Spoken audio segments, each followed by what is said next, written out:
So,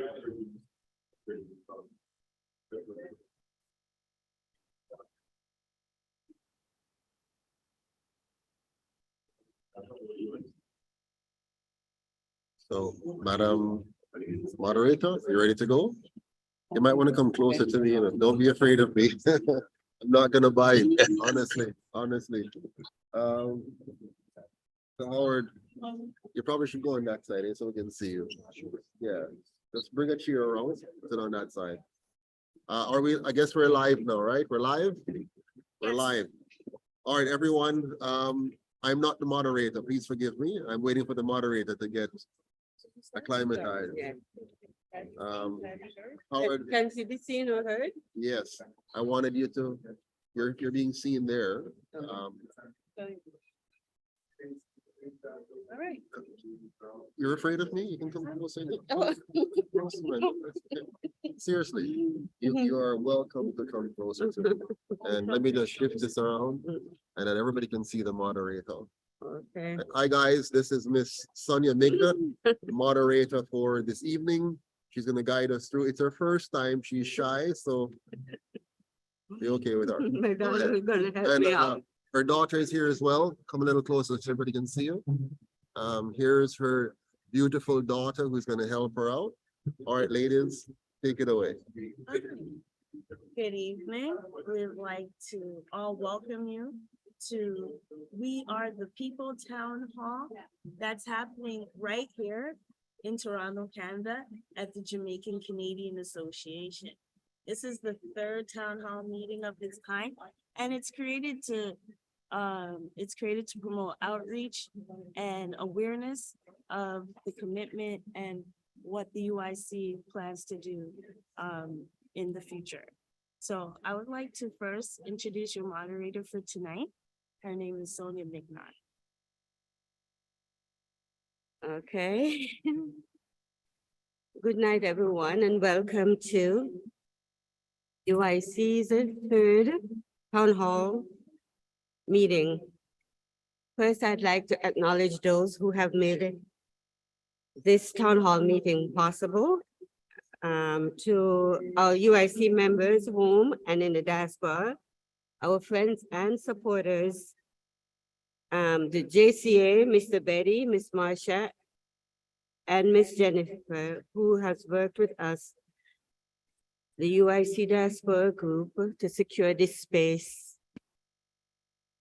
for our meeting. You can't hear? We can hear you. Thank you all for your support and your contribution and your generosity. As a returning resident of Jamaica, Mr. Patterson was taken back by the deplorable condition of his beloved country and how poorly managed it was. It was then he decided to do something about it. Thus, the United Independence Congress was born, and on December 7th, 2019, the United Independent Congress of Jamaica, UIC, became Jamaica's third registered political party. As a member of the movement, I give my 100% support to the cause for change in Jamaica. Tonight, our speakers will address the governance, the Constitution, and our president will take it home with "We the People" for a real republic, not a fake one. Let's hear from our first speaker. Our first speaker for tonight will be Mr. Chase Neal, and he'll be speaking about Good governance. good governance. All right, good night, good evening, everyone, and welcome to our third town hall. I am Chase Neal, the Vice President of Cornwall County for the United Independence Congress.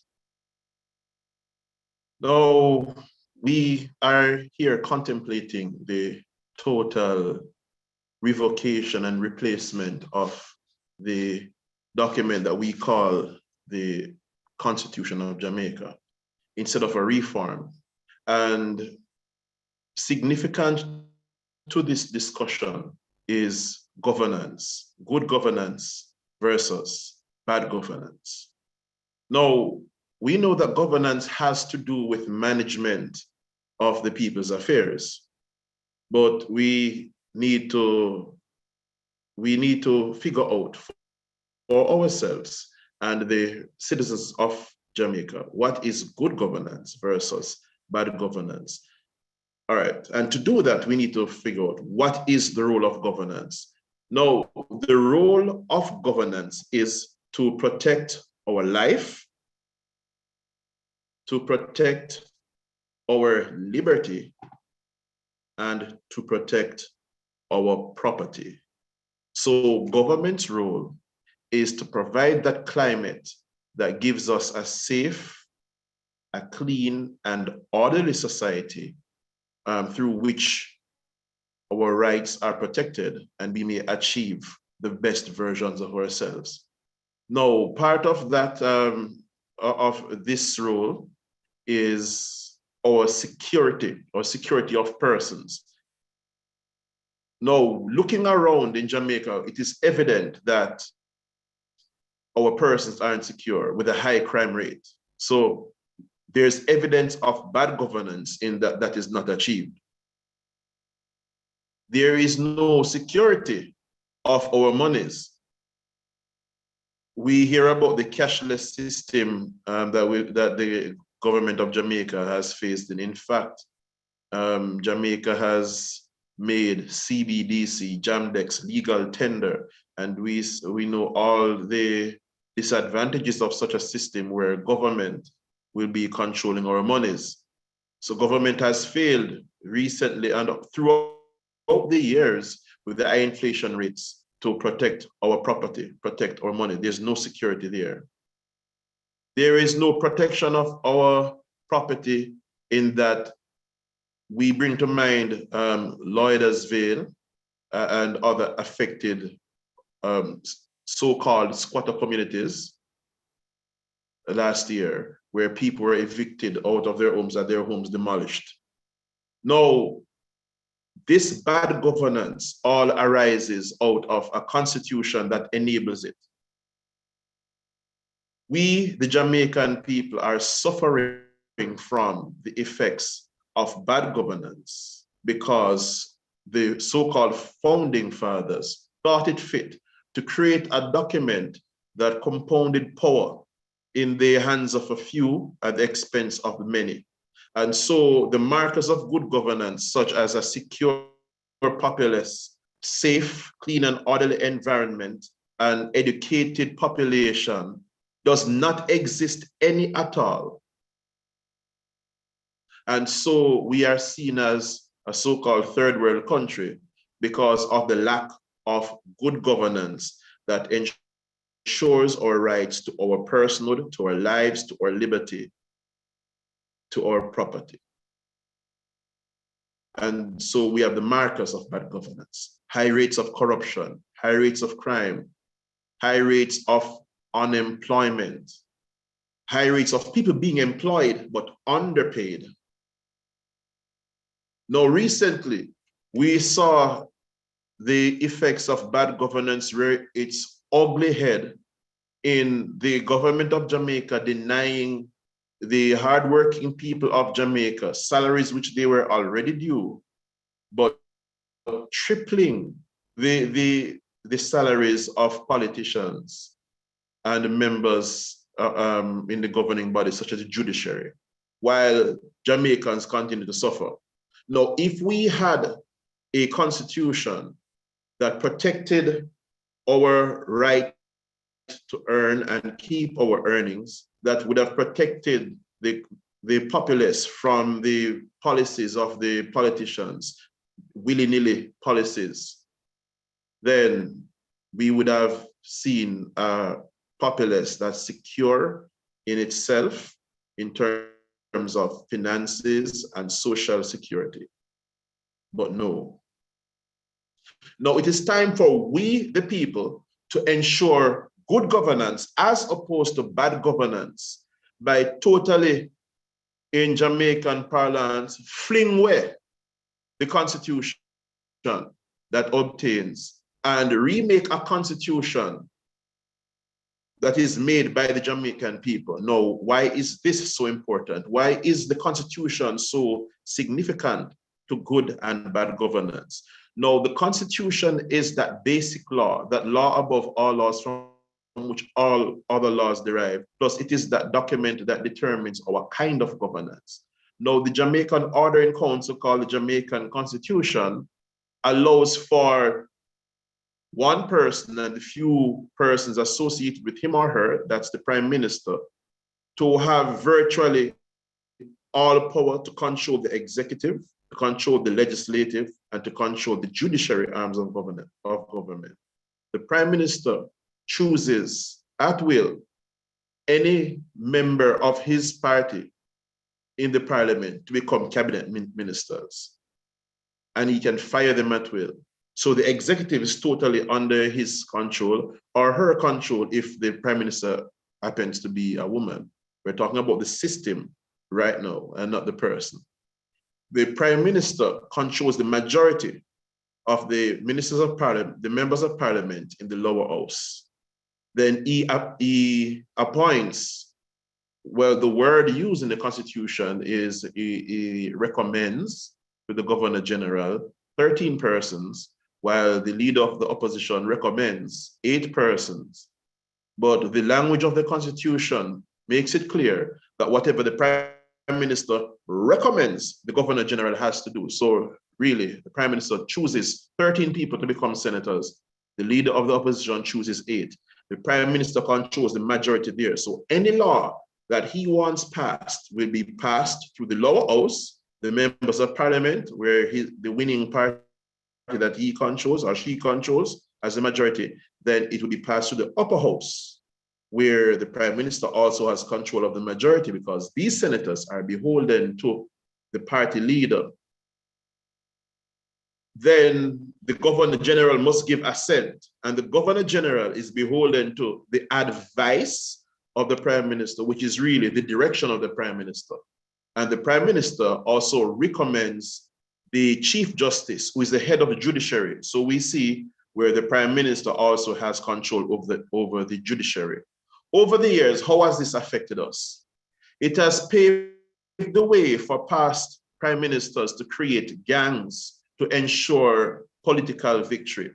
We have PNP creating REMA, we have JLP creating Jungle, and the offshoot of these garrisons is that they have empowered them, given them guns, given them areas to control to ensure their votes, and now the crime is out of control and they rarely have a rein on it. The Constitution has enabled this by giving these persons so much power with nobody to hold them in balance, under checks and balances. Now, the Section 32 of the Constitution does provide for the majority of the members of parliament to so-called oust the Prime Minister, to state that they have no confidence in the Prime Minister to lead, at which point they go to the Governor General, and then the Governor General advises the Prime Minister, and the Prime Minister has 3 days in which to either graciously leave or advise the Governor General to dissolve the Parliament. So we see the Prime Minister, through the Constitution, is untouchable.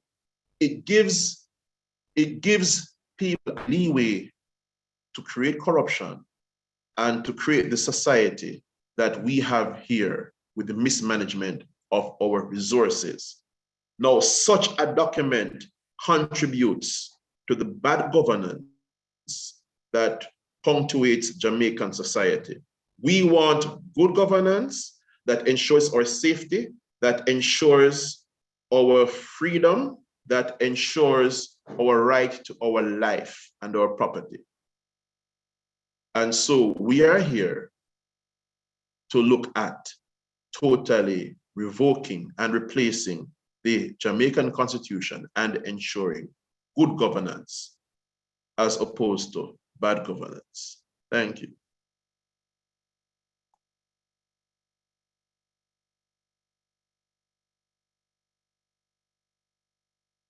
Thank you kindly. Thank you kindly, Mr. Neal. Now, our next speaker is Mr. Winston Wright, and he'll be speaking about reform or replace. Constitution. Good evening, everyone. I hope I'm being heard across all platforms and the broadcast media. Let me firstly say thank you to the UIC Canada Diaspora Group for the hard work that they have put into making this town hall a success and making it possible. Let me also thank everyone joining us online and in person across membership and across belief. Our brother Chase Neal just outlined how exploitative this system is. And it's a system that was handed to us by our colonizers. It wasn't created by us when we became a free people. It wasn't designed to make us a success when we became a nation liberated from the bonds of slavery and institutional white supremacy and racism. Now, to reform or to replace, that now becomes the question. Because our neo-colonialist politicians have looked at that inequitous system that has kept us down, that has systematically plunged us into poverty, to say, let's reform it. And what is a reform? The reform is to make improvement, especially by changing the structure of something. And over the decades, they have tried to reform this constitution. For example, the constitution, or what purports to be a constitution, never afforded us any rights as a people again because of its white supremacist leaning. So they added a charter of citizens' rights. Yes, that was added in the latter part of this century. You imagine you're just getting rights as a citizen of this country? But I digress. And that has not improved our lives. The last access to information request the UIC submitted to the Office of the Attorney General and asked, how many court proceedings do you have on your books, settled and pending, for state violation of the rights of Jamaicans? They forward a tranche of 2 emails loaded with well over 3 dozen folders, and each folder has multiple cases in it. This morning, we heard about the schizophrenic gentleman that was incarcerated for 50 years without due process. And the court adjudicated in his favor. And he has not, to this day, received compensation for the miscarriage of justice against him. But we hear of our politician, our prime minister, for example, who's the head of the institution, getting a $300 raise. But Jamaican citizens who have been disenfranchised are not being compensated. And the process that Brother Neal outlined tells us why. The system cares not for us. It does not bring out the best in our people. And despite reforms over the years, it has not improved. So the other question is then, what should we do? Let's look at replacement. And to replace is to take the place of something or to put something else in place of another thing. That sounds better to me. I don't know about the audience, but I know about my fellow Uniters, but the general audience, I'm not sure. But let's point this out. If we are to take this current system that invests power, absolute power, in one man who was proven to be untrustworthy, one man who was proven to be part of a system that is untrustworthy, and then replace it with the one that the UIC speak of, and I won't get into the details because our president is here for that, that spreads power out among a group of people selected by the general population and allowed to keep each other in check, then there will be balance and there will be a better Jamaica from it. So it sounds like replacement is a viable option, is the only option, because we have tried reform already. Now, the choice by this government is to reform these colonial laws And the biggest signal of that is them secretly constituting a reform committee. And I say secretly, because committee was only announced to the public after they have been given instruments of authority. They were convened as a committee. And then the people were told, here are the commissioners who will reform the constitution. We didn't get to choose. We didn't get to say this person has an implicit bias, or this person is unsuitable by virtue of his or her profession, or this person is unsuitable because of past actions or utterances. We, the Jamaican people, at home and abroad, never had that choice. So again, another action of a tyrannical government, and yes, I use a strong word, but that's what it tantamount to when the people who you are invested in, and I won't say ruling, but invested in nurturing, supporting, has no choice, no word, no say in how you administer their lives. When the UIC reached out and said, hey, what is the terms of reference of your reform committee? They said, oh Lord, I don't have a document for you. But here's what the terms of reference that they eventually provided us say. And the terms of reference is a guidance document that will tell this committee how to behave and what to do.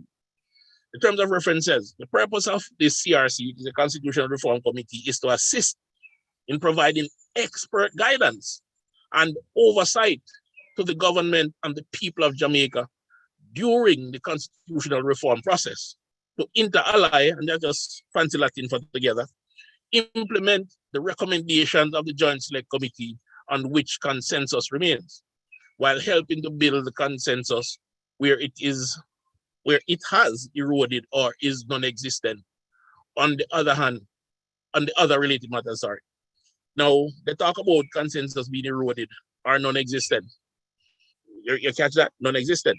Because consensus does not exist as to this terms of reference. Did any of you contribute to the framing of this terms of reference? Nobody in the UIC has. Me, VP Chase, or President, none of us. On behalf of the people that we represent, and none of you as individuals, as Jamaicans, have contributed to this. So this is what they are foisted on us. On March 25th, the UIC requested this terms of reference. 2 days later, they replied to say, we don't have it. We followed up with them on the 12th of April. You see the time lapse? On the 12th of April. And we were told by the responsible ministry that we'll get back to you. And on the 24th of April, when we followed up again, was when they responded and provided us these terms of reference. Do you know what was happening during all that time? The committee was meeting and taking action to reform the ordering council, which we call a constitution. So all of this has been happening secretly, without any input from anyone outside of the colonial political establishment. What do we expect to get from a process like that? A colonial-inspired constitution, where power remains concentrated in the hands of those who believe they are elitists. And when we look at it, they have already said that we will have a ceremonial president. Already. They have not looked at the facts or the facets. They have not consulted the people to hear what the people want. But the declaration has already been made that we will have a colonial president, a ceremonial president, sorry. What does that mean? Them just going to replace the governor general with another man. And that's why the big salary was announced. That salary is not for the governor general, it's for the man that will replace him. So people, we have to be wise and we have to let our voices be heard if we are serious about being free people. Those of you sitting in Canada in the cold became economic refugees because of these systems. Those of you sitting in the cold in the UK, in the US, wherever in Europe you are, because of these systems. And in your latter days, when the warmth of the sun is your friend, you want to come to a Jamaica where your rights to life, liberty, and property is protected from a political establishment that seeks to rip away what you have worked for and invest it in their connected friends so they can create generational wealth and legacy for their people, just like the colonizers used to do. Well, let me not speak about that and continue along this trend. Now, when we got the terms of reference and you look on the document, it tells you how long they have been working at it. They say, oh, we created the document in 2022, we updated it in 2023, and we updated it in March. That's great. So you see, they said they've been working on it for a long time. That's what they wrote on the face, just under the word terms of reference. That's what they wrote to say they have been editing the document over a year. Guess what? When you click on the property tab for that document and look at it, it was created in 2023, a couple of days before they sent it to us and edited the same day. So that terms of reference wasn't being worked on as long as they told us. It was cobbled together when we asked because they needed to give us a document. So their committee was operating without a frame of reference. So my people, now we understand the great secrecy. Now we understand the intention of these neo-colonialists, and I call them that because they have inherited the system and have not sought to make our lives better by making a change or a difference. So, the process is being spirited on us. Right now, we are being distracted by the big salary increases, and rightfully so, because it's disgraceful to have 300 up to 300% increases. And civil servants, nurses, teachers are getting 20% or less. But yet, politicians who believe they have earned that, is seeking to harvest the riches of this country. The UIC has been vocal on this issue. We have published several press releases. The public has not heard it because the mainstream media does not publish the UIC press releases.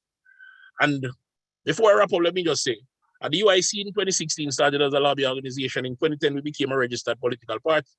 And as a stated fact of the UIC manifesto, the UIC has pledged this form of reform to change our constitution, not reform it, but completely change it.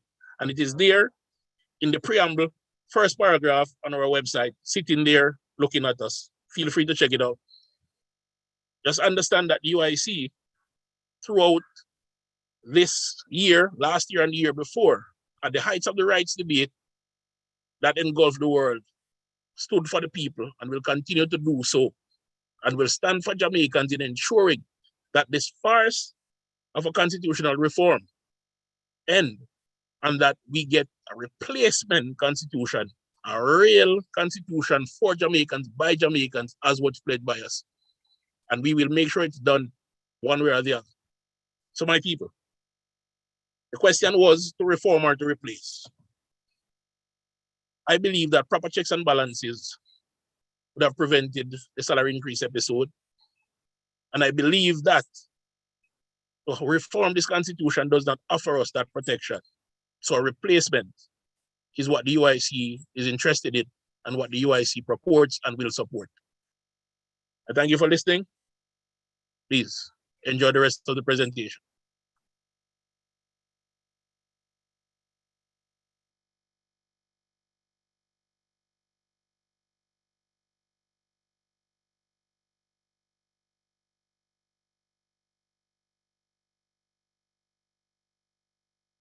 You're muted, Mr. President. Loves his family.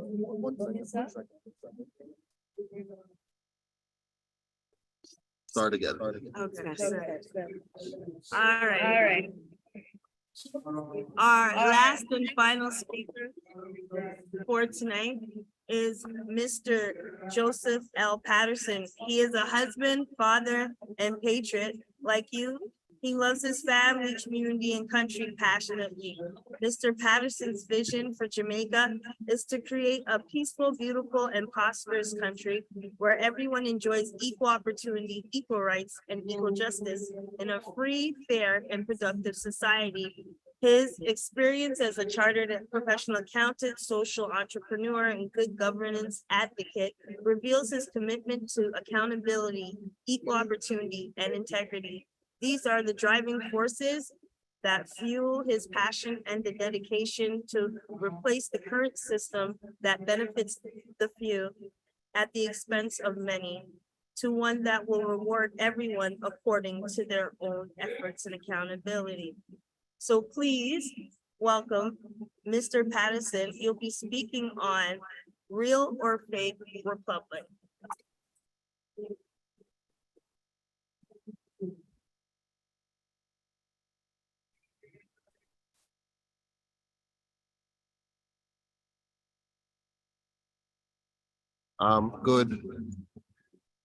Good evening, everyone. Thank you for being here. I hope you can hear me clearly. We're having some competition from some entertainment going on next door. So if you feel like dancing, it's dead, it's dead. There's no light. There's no light, it's dead. It's not working. Oh, yeah. So you can't hear what I'm saying, right? Yeah. Can we take off one, take off that one? Take that one off so I can speak clearly here. All right, can we work? Can you hear me? It's too muffled, right? And the sound back there is killing us. The sound, the guys who's doing the stuff, they're checking on it, they're trying to get them to tone down. All right, sorry guys, we're having some serious feedback from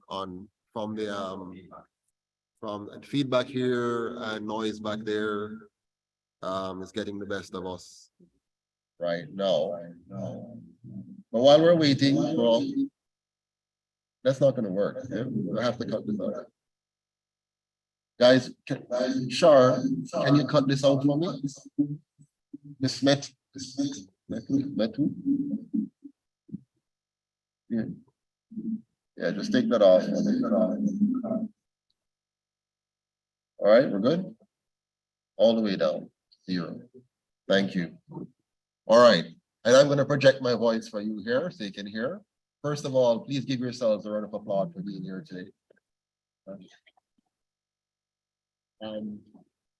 Canada is a very cool place, and we don't live here very closely to everything. We have to drive, some way to get here. So I know many of you here came from different places. Where are you from, my dear? Yes. Maple, not too far. Right. And what's your name? Lorna. Everyone, Lorna is in the house from Maple. Toronto. And my brother at the back there, what's your name? Mr. Milton. From where? Oh, from Alton. Malton. Okay. Mr. Milton from Malton is in the back there. And Mr. Milton has his mask on because he wants to protect me from getting anything. So I appreciate that, Mr. Milton. And my brother on the back there looks like Terminator. What's your name, sir? Davian. From Malton as well. Okay. All right. Wonderful. And I want to big up my Uncle Clive, who was, he's not at the head table here, but he has been doing so many good things around the place, putting up balloons, putting up tablecloth, bringing extension cord, and all of that, and driving, chaperoning our good moderator here. So let's big up Uncle Clive.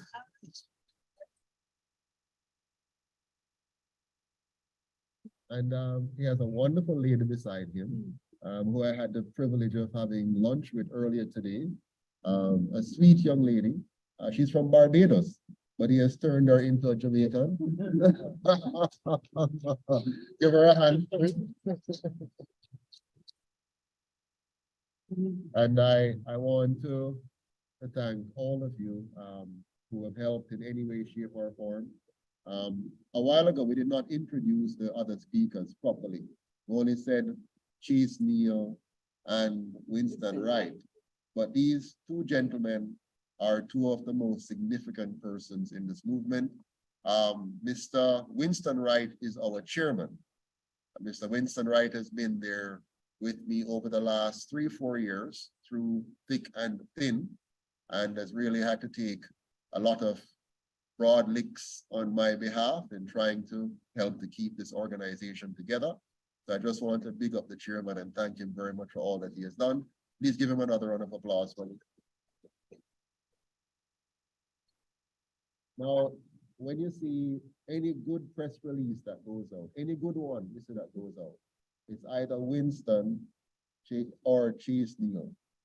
Chase Neal is our former General Secretary, now VP for Cornwall. Where is he? I'm gonna ask, oh, there's Chase over there. You can't miss the head there.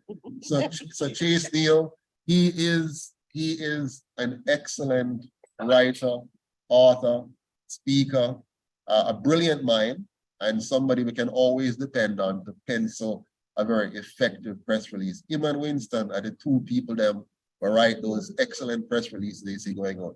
Please give both of them again a round of applause.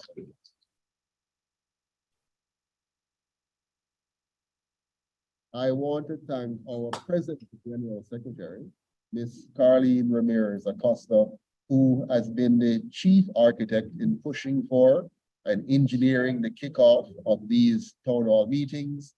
Carleen is a busybody who is always everywhere doing something somewhere to advance the cause of the UIC. Please give her a big round of applause for me as well. Now, of course, I can't name all the names, so I'm not going to go through everybody. But there are two persons who, I always have to mention.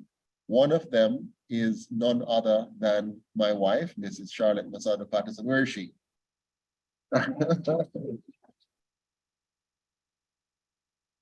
Now, when you see me, it is always and foremost because of her. Always, it's impossible for me to be here without her. And we have adopted a young lady into our family, the UIC family. She's only 22 years old. She took on the position of treasurer for the movement, admin assistant for the movement. And I can tell you that without these two young ladies, well, one not so young, it would not have been possible to do any of the work that we do. So big up Naika Williams, our treasurer and admin assistant. Please give her a big round of applause. I feel like I'm at the end of my presentation. But in any event, I guess so. But I'm going to give some more big up later on. But I wanted to just kind of touch on some of these very important persons right away. Moderator, you know anything already, right? So Sonia Bignut, our second chair for the ambassadorship for Canada. Next in line to our beautiful Miss Emma Gordon, who is not here now. She's in the woods somewhere in Jamaica, getting ready to retire.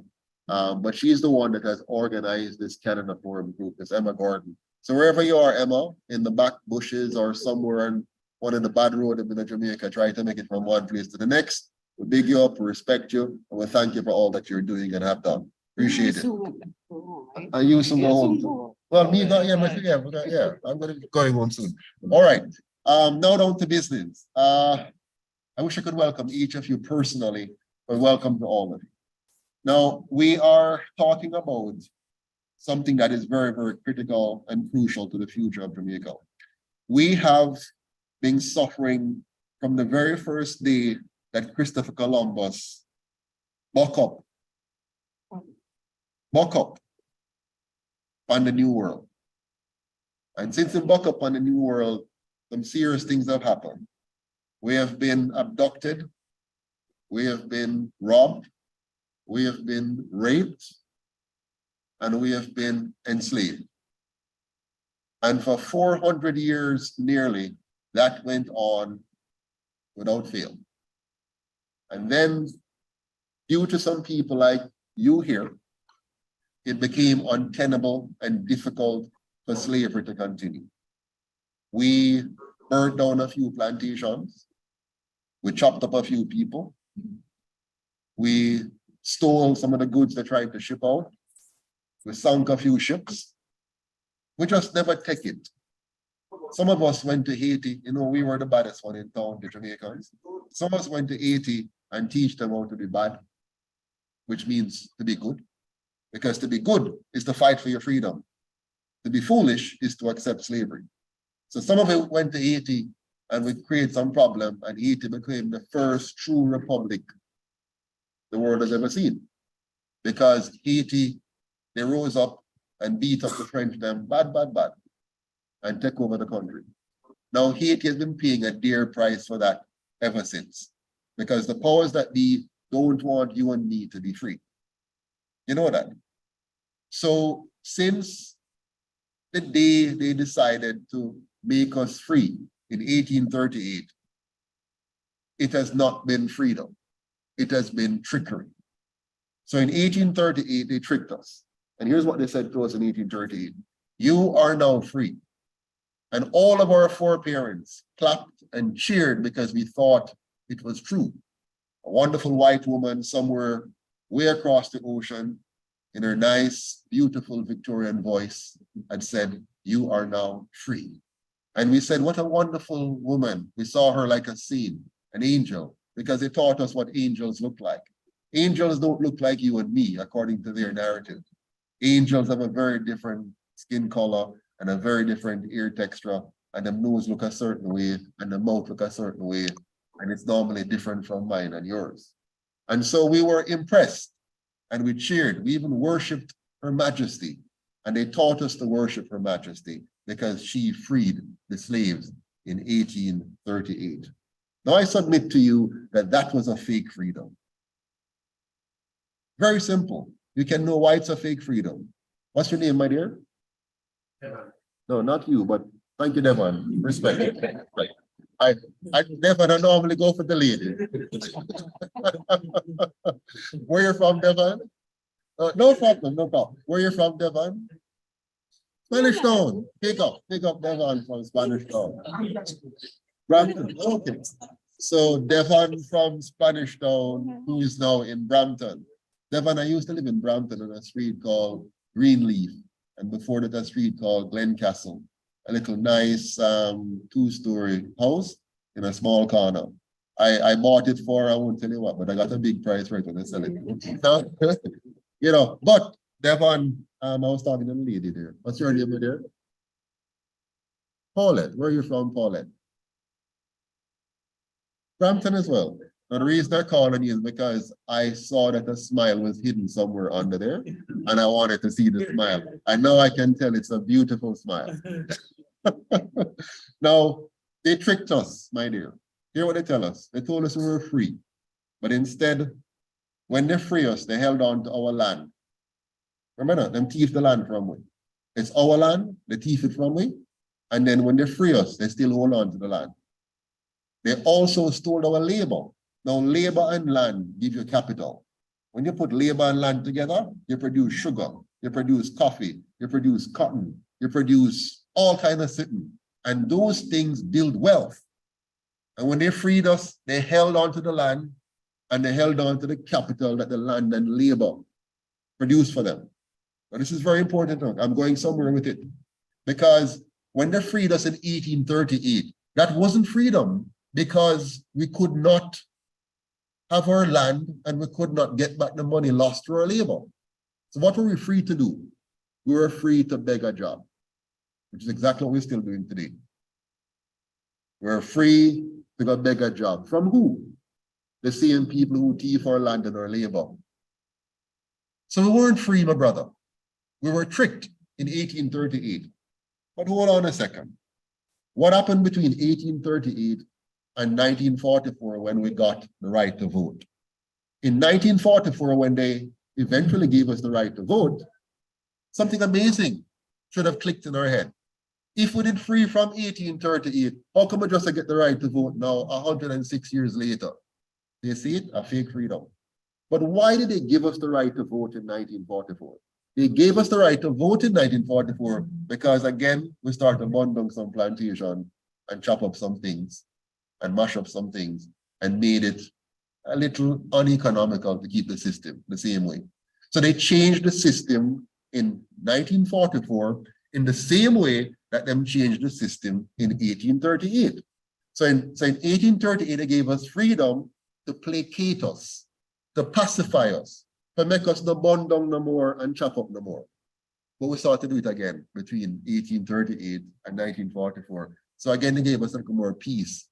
Here's the right to vote now. And we truly believe that now we have power because we can vote. Alas, we find out that that was a fake too. Here's why it was a fake. If I give you the right to vote, but I put a governor over you that I appoint from somewhere else to dictate the terms of your policies and your laws, you're still not free, right? So again, we start to agitate and say something not right. The freedom is not quite free. So we start to burn a few more things again. And so 18 years later, they gave us independence. And I shall prove to you tonight that that independence was just as fake as the 1944 right to vote and just as fake as the 1838 freedom. Because in 1944, what they really did was to get rid of our greatest leader and his political party and the direction that he was about to take us, which was into real freedom, where we would have owned the land and we would have owned our labor and we would have built our industries and we would have been a truly free people. So they had to stop him. They had to kill him. They had to destroy his mission. And so what did they do? They raised up two fake parties with two white men. Because remember, our eyes now had scales on them like Saul.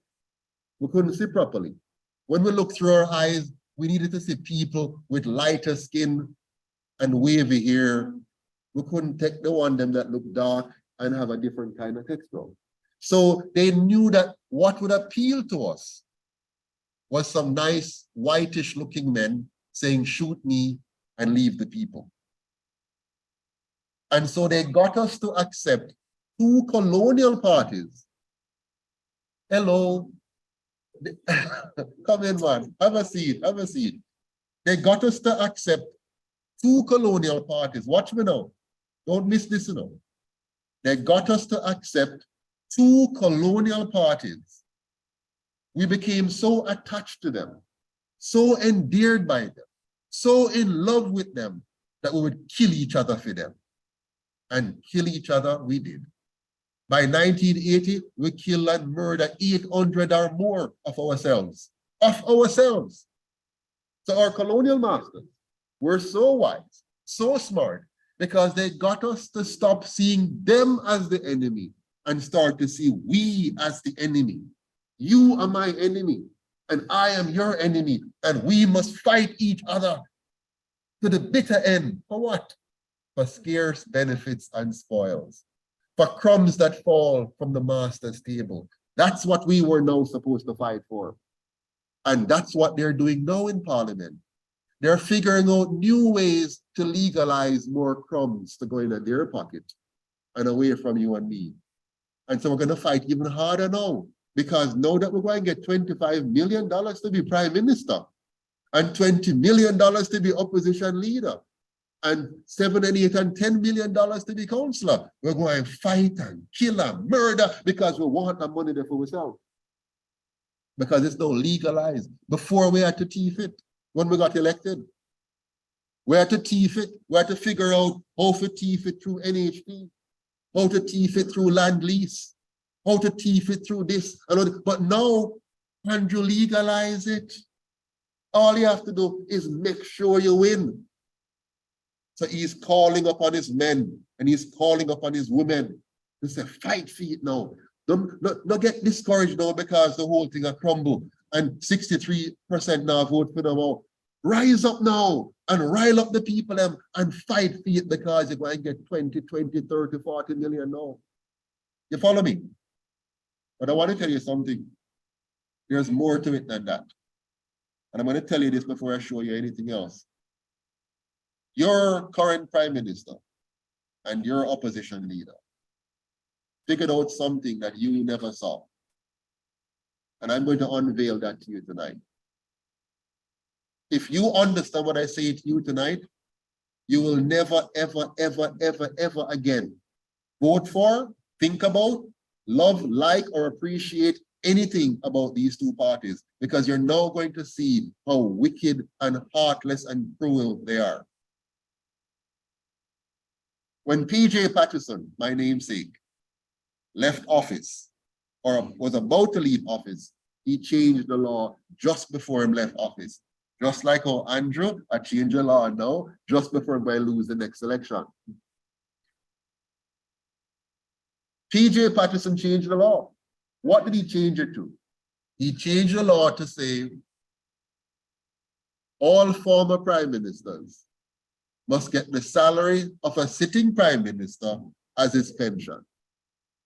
So PJ Patterson ensured that after him leave office, whatever amount he might have taken while he was in office, and will no longer have direct access to take after he leaves office, he is codifying it in law to make sure him get it in perpetuity. In other words, for the rest of his life. So when PJ left office, and subsequent to him, we have now had Edward Seaga, Bruce Golding, Portia. They were all getting a prime minister's salary and still are, and their widow will get it after them if the widow is alive. So Mr. Seaga, as a former prime minister, was getting a prime minister's salary until him dead. Portia Simpson Miller, former prime minister, is getting a prime minister's salary until she dead. Bruce Golding, former prime minister, is getting a prime minister's salary until him dead. When Andrew Holness becomes a former prime minister, he will be getting not what PJ and them used to get. He is now going to get twice that amount plus some for the rest of his life. He's a young man, 50 plus years old, which means if he lives the average life of former prime ministers, those who live beautiful lives, it's very likely we'll be paying him $25 million for the next 40 years.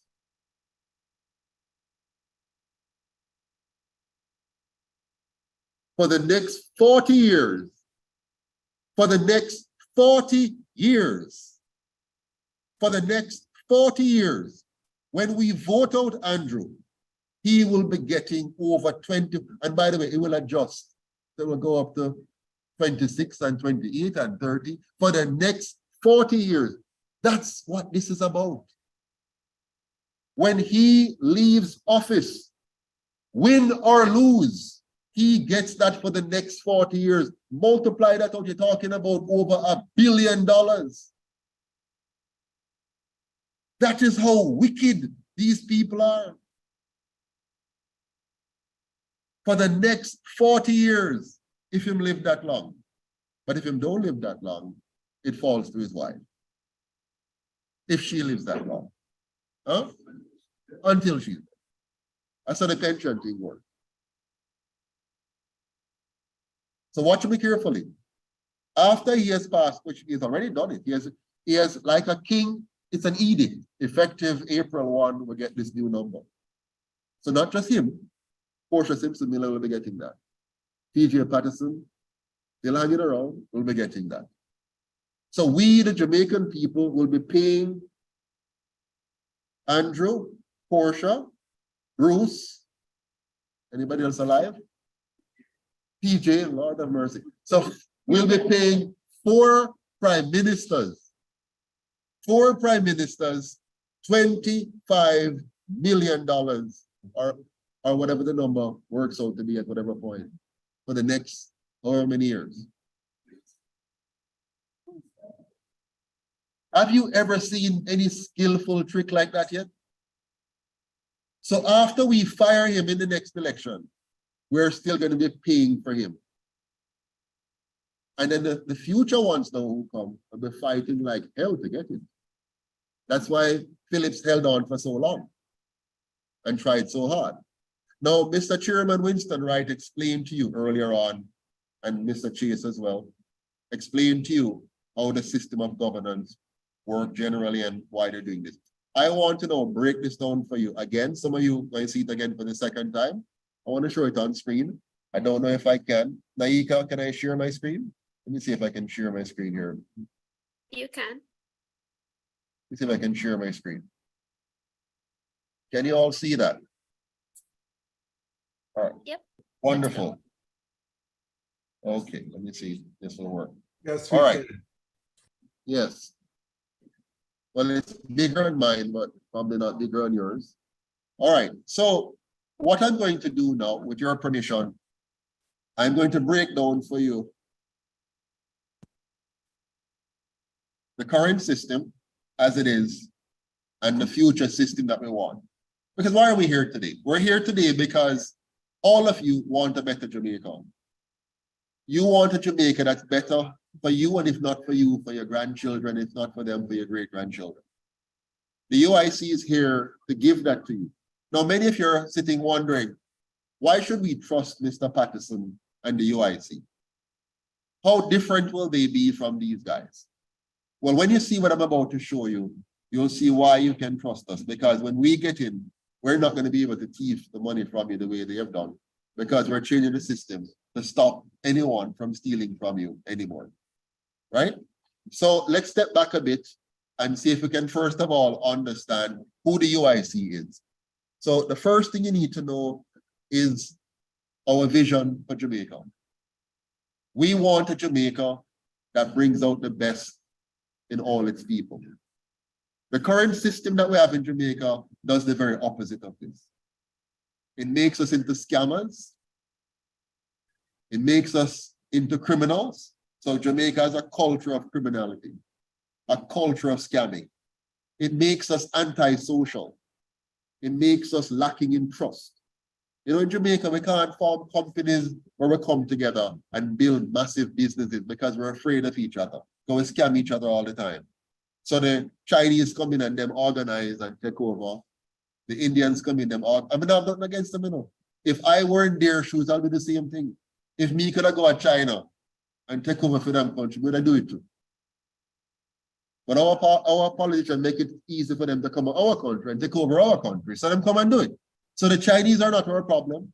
The Indians are not our problems. The Americans are not our problems. The British are not our problems. We are our problem.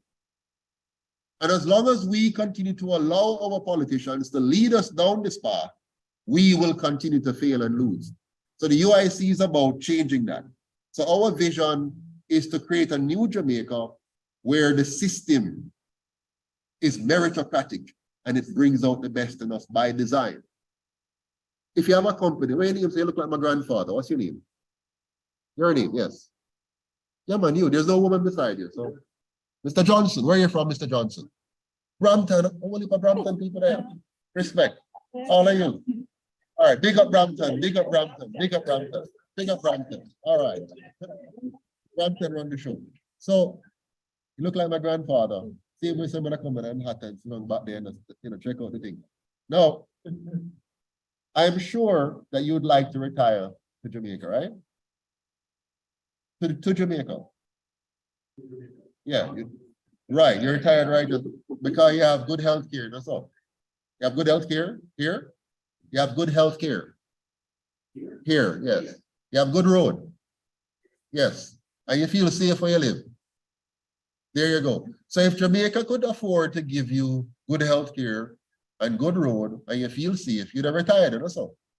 Of course, because you'd have the wonderful sunshine, no more cold. When it's cold, it hurts your bones, that's all. Yeah. That's why I believe here and go back to Jamaica. So our vision is for a Jamaica that will bring out the best in all of us. The current system makes us divisive, angry, vicious, vindictive. I tell you something, just trying to build this political party teach me a lot about my people. My people don't like to work to build anything. They like it ready-made. They want it for come ready-made. That's why the Chinese products sell so easy in our country. We don't want to build nothing. And when something I build, we prefer to tear it down. If the white man build it, we're going to help him. For the Chinaman build it, we're going to help him. But if a black man build it, we're going to kill him. That is the kind of system. That's what we have become. But we need to change that. You understand? So from this vision comes our mission, which might be a little peculiar to you because the words are sometimes new. We want to build a non-partisan constitutional republic. What on earth is that? Right now, our colonial masters tricked us into a partisan system, a system where we have government and opposition, and we fight each other and come out with something. Who tell us that's so if we run government? The white man said that, and we have followed it. America did not build its country on that system. Britain didn't build its country on that. They have it now, because this system is a controlling system. It's not a developmental system.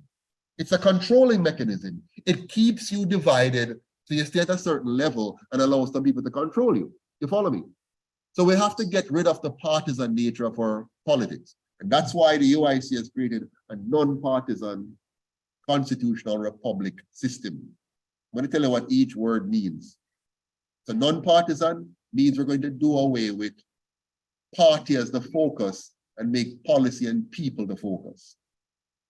Constitutional means we're going to do away with the whims of men and make the rule of law designed to protect your sovereignty as an individual paramount. And I'll explain more about that later. And republic means for the first time in the history of the Black man, we're going to have real freedom. And I'll explain more of that. This is undergirded by two principles: individual liberty and personal responsibility, which means you must be truly free, but you must take responsibility for it. Follow me? Good. Our pledge, therefore, encapsulates what we mean. Can you see clearly? The pledge, can you see? You can see it, right? A simple pledge. As one who loves my life, my liberty, and the right to earn, own, and freely enjoy my property, I pledge to respect and help to protect the life, liberty, and property rights of all others.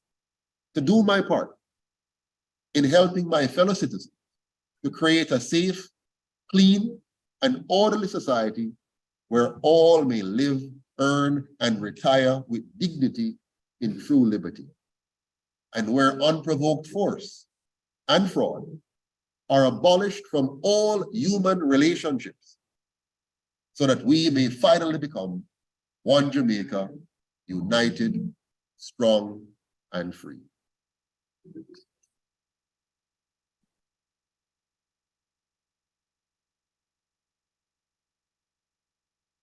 If anybody wants to work for you, they must know what their values are. For some people, the most important values are Christianity. For some, it's Hinduism. For some, it's the Muslim faith. For some, it's atheism.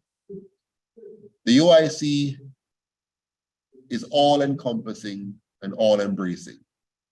We're not here to defend and promote any particular religion or any particular persuasion. We're here to defend and promote your rights as individuals. So it begins with the foundation of individual liberty, and it's coupled with your personal responsibility. That's the first core value that drives this movement. We also believe in equal opportunity, equal rights, and equal justice for all. And none of that can be enjoyed without a safe, clean, and orderly society. So these are our values. So everything you hear us talk about emanates from these core principles. Politics, the way you have been taught, the way you have learned it, is more about gimmicks. Politicians offering you all kinds of gimmicks to win your votes, trick you for 4 to 5 years, steal your money, and then wait another turn to do it all over again. We are a party of principle. We're a movement of destiny. We're an organization that's committed to your personal development and prosperity. And so our philosophy begins with the statement, it is the right of every human being to be free. We're not free, my friends. That's why they're going to be able to pass laws to take away your right to cash. They're going to pass laws that says, if you don't do what we say, we'll turn off your access to money. They call it digital currency. They'll pass laws that if they give you some kind of support payment checks, they'll tell you when it's going to expire. If you don't use it by the time they tell you to, and to buy what they want you to buy, they're going to turn it off. That's where we're heading towards. We're heading to a society, a future where government is God. And those of you who are Christians understand what I mean. Because the Bible may sound cryptic sometimes about the mark of the beast, but there are some people who really believe that they should decide what you can buy or sell, and when you can buy and sell, and who you can buy and sell from. Well, the UIC is 100,000% opposed any system that denies you the freedom of choice, the freedom of speech, the freedom of movement, or the freedom of association. We will fight to the bitter end to defend your right to be a free man and a free woman. That's what Nanny fought for. That's what Sharp died for. That's what Bogle and Gordon were hanged for. And that's what Marcus Garvey lived and preached about every single day.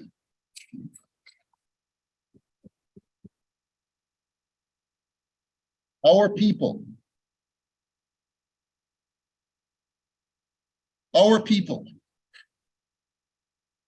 have suffered long and hard for the little freedoms that we now have. And we must not allow 1 inch of them to slip away, and we must get the rest that was denied us to this day. That's why I slaved and formed the UIC. That's why I fight to keep the UIC alive. And though they block us on radio and they block us on television, and though they send the people inside and outside to try to destroy this movement, I fight on because I know what is at stake. I saw this day long before it came. I saw the pandemic long before it came upon us. Not so much the exact nature of what they will use, but that they will use something. They will use anything to take away the right to your bodily autonomy. They've done it already. They did it with free healthcare. Because when they give you something for free, it means they're taking away your freedom. So free healthcare means you become addicted and dependent on their system of pharmaceutical drugs. Free education means you become brainwashed to follow them and their system and become a cog in a wheel where you work day and night and you can never make ends truly meet. That's their goal. It has worked, by the way. It has worked so well that when the parliamentarians announced their 100 and 200 and 300% pay raise, only a handful of Jamaicans turned up to protest. But we're not give up yet. On June 10th of this year, if the government does not stand down on these pay raises, if the government does not give us good governance before they even talk about a pay raise, this UIC movement is going to lead a demonstration like never seen before, Paul Bogle.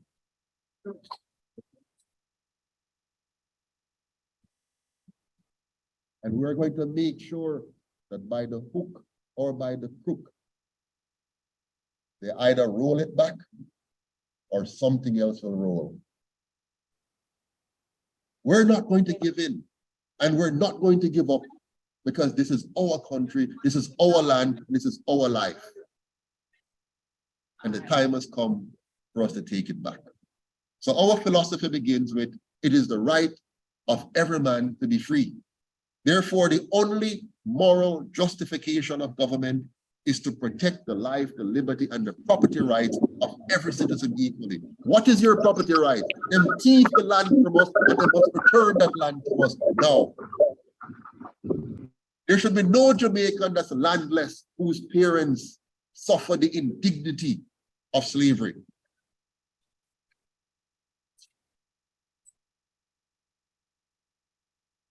So we're going to defend your property rights. We're going to make sure the land is yours. Good governance, therefore, is the protection of your individual liberty, the promotion of personal responsibility, and the provision of a safe, clean, and orderly Jamaican society. Not one where you have to have burglar bar up on every door and window. You know how much money you lose to have to put so much steel around your house? If that money that you put into steel for burglar bars on your door and your window was placed into an account from the time you build your house until now, a whole heap of money that we're losing money to import steel to put ourselves behind bars. Think about it. We lose billions to buy steel, not to build ships and cars and electronic devices, but to put ourselves behind bars. That's what we're spending export dollars for. God forbid, we need to fire them quickly. So good governance means protecting our liberty, because this is the only sure way for us to enjoy prosperity in our country. With that said, I want to just quickly show you how diabolical the system is. Believe it or not, Jamaica has never been free. We have never enjoyed any form of independence. We're still a dependent colony controlled by the colonial masters through various means. One of the means by which they have been controlling us is through the PSOJ organization of Jamaica. The private sector organization of Jamaica, where the richest, most powerful, big business sit atop the system and decide how they will manipulate the puppets that we call politicians in Jamaica. I know they're afraid of what I'm saying right now. They're scared to death that the Jamaican people will fully understand what we are talking about. These two parties could do nothing at all, without the funding of the PSOJ. They could do nothing. If the PSOJ said, we want fixed election date, and if you don't do that, you get no funding for the next election, we would have fixed election date. If the PSOJ said, we want job description for every single politician with metrics so we can measure their performance, and if you don't give it, we'll give you no money for the next election, we would have job description. So that tells me that for the last 80 years that they have been funding these two parties, them don't want them changes there. If the PSOJ wanted proper checks and balances, we would have that already, because they'd have said to these two parties, we're not giving you the $300 million we gave you last year. So guess what? We have to understand the trick there and realize that they've been tricking us and tricking us. Even now, the PSOJ come on TV and say, oh, we need to do better with our governance and you need to change this. I lie them a tell. They don't mean a word of it. Because if they meant a word of it, it would have been done in 2020, would have been done in 1990, would have been done in 1980, would have been done in 1970, would have been done in 1960. Look what they did to Michael Manley. When they didn't like what Michael Manley was trying to do, they shut him down. Who shut him down? The PSOJ shut him down with the help of the colonial masters at the top. Allow me to tell. So they are responsible ultimately for the Jamaica you see today. They control these two parties. The PSOJ oligarchs, those who give the $300 million and more to these two parties, they're the ones controlling your country. And who controls them? They're foreign masters. Together, the colonial foreign masters and the PSOJ oligarchs, they control mainstream media and social media. They can decide what content you're going to see and what content you're not going to see. They can decide who want to make Mr. Patterson look bad, show only bad things and hide any good things. And listen, they're going to come after me. The more this thing picks up, they're going to come after me. They're going to tell you that me and my wife have problems. They're going to tell you that me and my dog have problems. They're going to tell you me thief something from somebody. They're going to try to find anything to smear my character and undermine the movement, just like they did to Marcus Garvey. In the 1930s, the late 1930s, the Gleaner Company, which was the then primary media, they smeared him and smeared him and smeared him and chased him out of town. Back to England, boy. You understand? And they destroyed the Marcus Garvey political party. And they're going to try the same with the UIC. That's why you don't see it on radio and television. That's why it's oppressed and suppressed on social media. So if we don't get up and stand up and fight for our rights, they will deny you any opportunity to escape their modern form of slavery. They're very effective. Don't underestimate them. We can't match them with money. My little pittance can't do it, which is why the UIC is a grassroots movement funded by ordinary Jamaicans like me and you, giving our 1 cocoa to make it work. So this system here that I'm showing you on screen is how they control the mainstream media, the GLP, the PNP, and social media, so that they can do it. Here's what they do to us. They use these two parties as controlled oppositions to divide us, distract us, while they quickly and efficiently extract our wealth from us. Yeah? So look at what they're doing now. They're now passing a law. Watch me. The PNP is the weakest it has ever been. The PNP party. It has never been weaker than it is now. The JLP is hated by a mass of people in Jamaica. So what is your choice? The PSOJ know that there's only two choices you have. They want you to believe you only have two choices. You can only vote Labour or PNP. So if you don't like what Andrew do, you have to vote PNP. And if you vote PNP, you're going to get exactly what Andrew do. You're going to get a nicer, milder looking version of Andrew. They can keep the ugly, sorry, I didn't mean to say that. They can keep, let me rephrase. They can see that version or this version, but it's the same outcome. The same outcome. We have been voting PNP and GLP since 1944.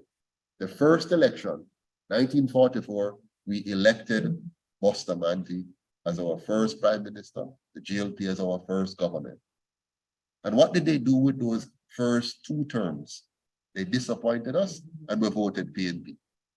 And what did the PNP do with those first 2 terms? They disappointed us and we voted GLP. And what did GLP do with those next 2 terms? They disappointed us and we voted PNP. And what did PNP do with those 2 terms? They disappointed us and we voted GLP. And like a seesaw, we just go back and forth, back and forth, back and forth. Until one time we get fed up and we give the PNP 18.5 years straight. 18.5 years straight to fix the healthcare system, fail. To fix the education system, fail. To fix the transportation system, fail. To fix the road network, fail. To fix the economy, fail. 18.5 years straight, and them still fail. And prior to that, we gave Mr. Siaga, well, they took it. They took all 60 seats in the House of Parliament. Never before in the history, one party had all 60 seats after the 1980 tragic, evil, vicious election. And with all 60 seats, did they fix healthcare? No. Did they fix education? No. Did they fix roads? No. Did they fix our economy? No. Instead, when them done, the debt is so big, so heavy, so monumental. We had to now go through years and years of austerity and suffer. And then at the end of it, they say, now that we have suffered long enough to pay off all the debt, not all, but a lot of it, let's give ourselves a big fat raise, eh? Let's clap them. Let's give ourselves a big fat raise. Yeah, that's what they're saying. We have done so well for you guys. Let's give ourselves a big fat 200% raise because we have done so well. We deserve all of this money because, the prime minister says, no, he says, no. Now that we're going to take this big raise, we're now going to be more accountable. I used to think that the way you get a raise is that you perform above your pay grade and then they raise your pay. I never know that you perform below your pay grade and then you get a raise to build up your pay grade. That don't make no sense to me. But the Prime Minister said it makes sense to him. And we must just suck it up because the opposition wanted to. So as long as the two of them want it, it no matter what me and you want. That's why during the pandemic, when 70% of us said we don't want the juke, the Prime Minister said, you must take the juke. Because him says so. And the Health Minister said, if you want water in your community, you must take the juke. No, seriously. This is the kind of leadership we have in this country, where them decide what you must get, and you vote them in and decide what you must get. But guess what? And you vote them in. You did not vote them in. They bought the votes. 63% of us didn't vote. Nearly 2/3 of us didn't vote. So who voted? Those who were willing to seldom vote or mentally defected to know the difference. You see what I'm saying? So on a serious note, we have a serious problem because 63% of us don't want them, but we can't do nothing about it. Or can we? That's what the UIC is about. Let us do something about it. So I want to show you now their system. Learn this. You need to understand their system. I think Mr. Chase spoke about it and Mr. Winston hinted at it. Look at this carefully. Look at that chart on the board. Look carefully.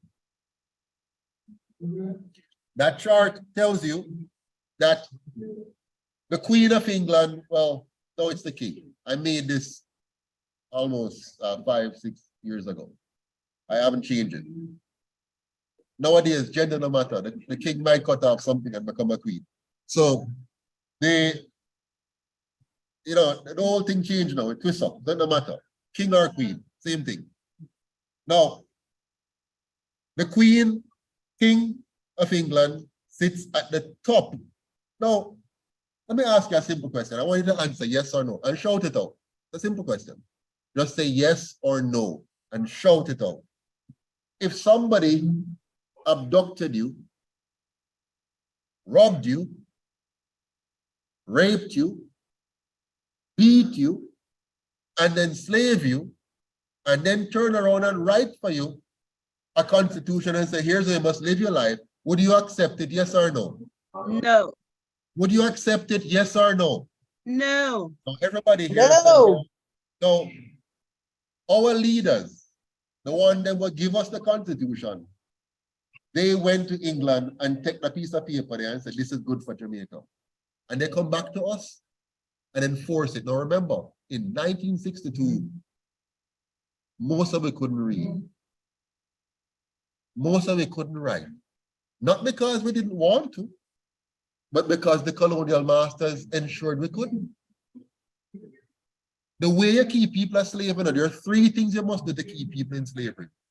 Number 1, you must make sure that they're afraid. You must use fear.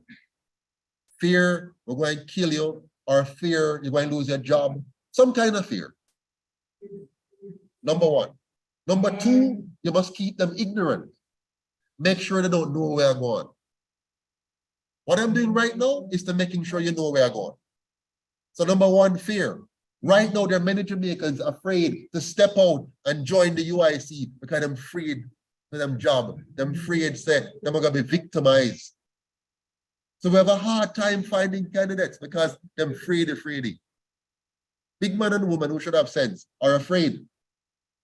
Afraid for their jobs, afraid for their lives. So you know the system can't good.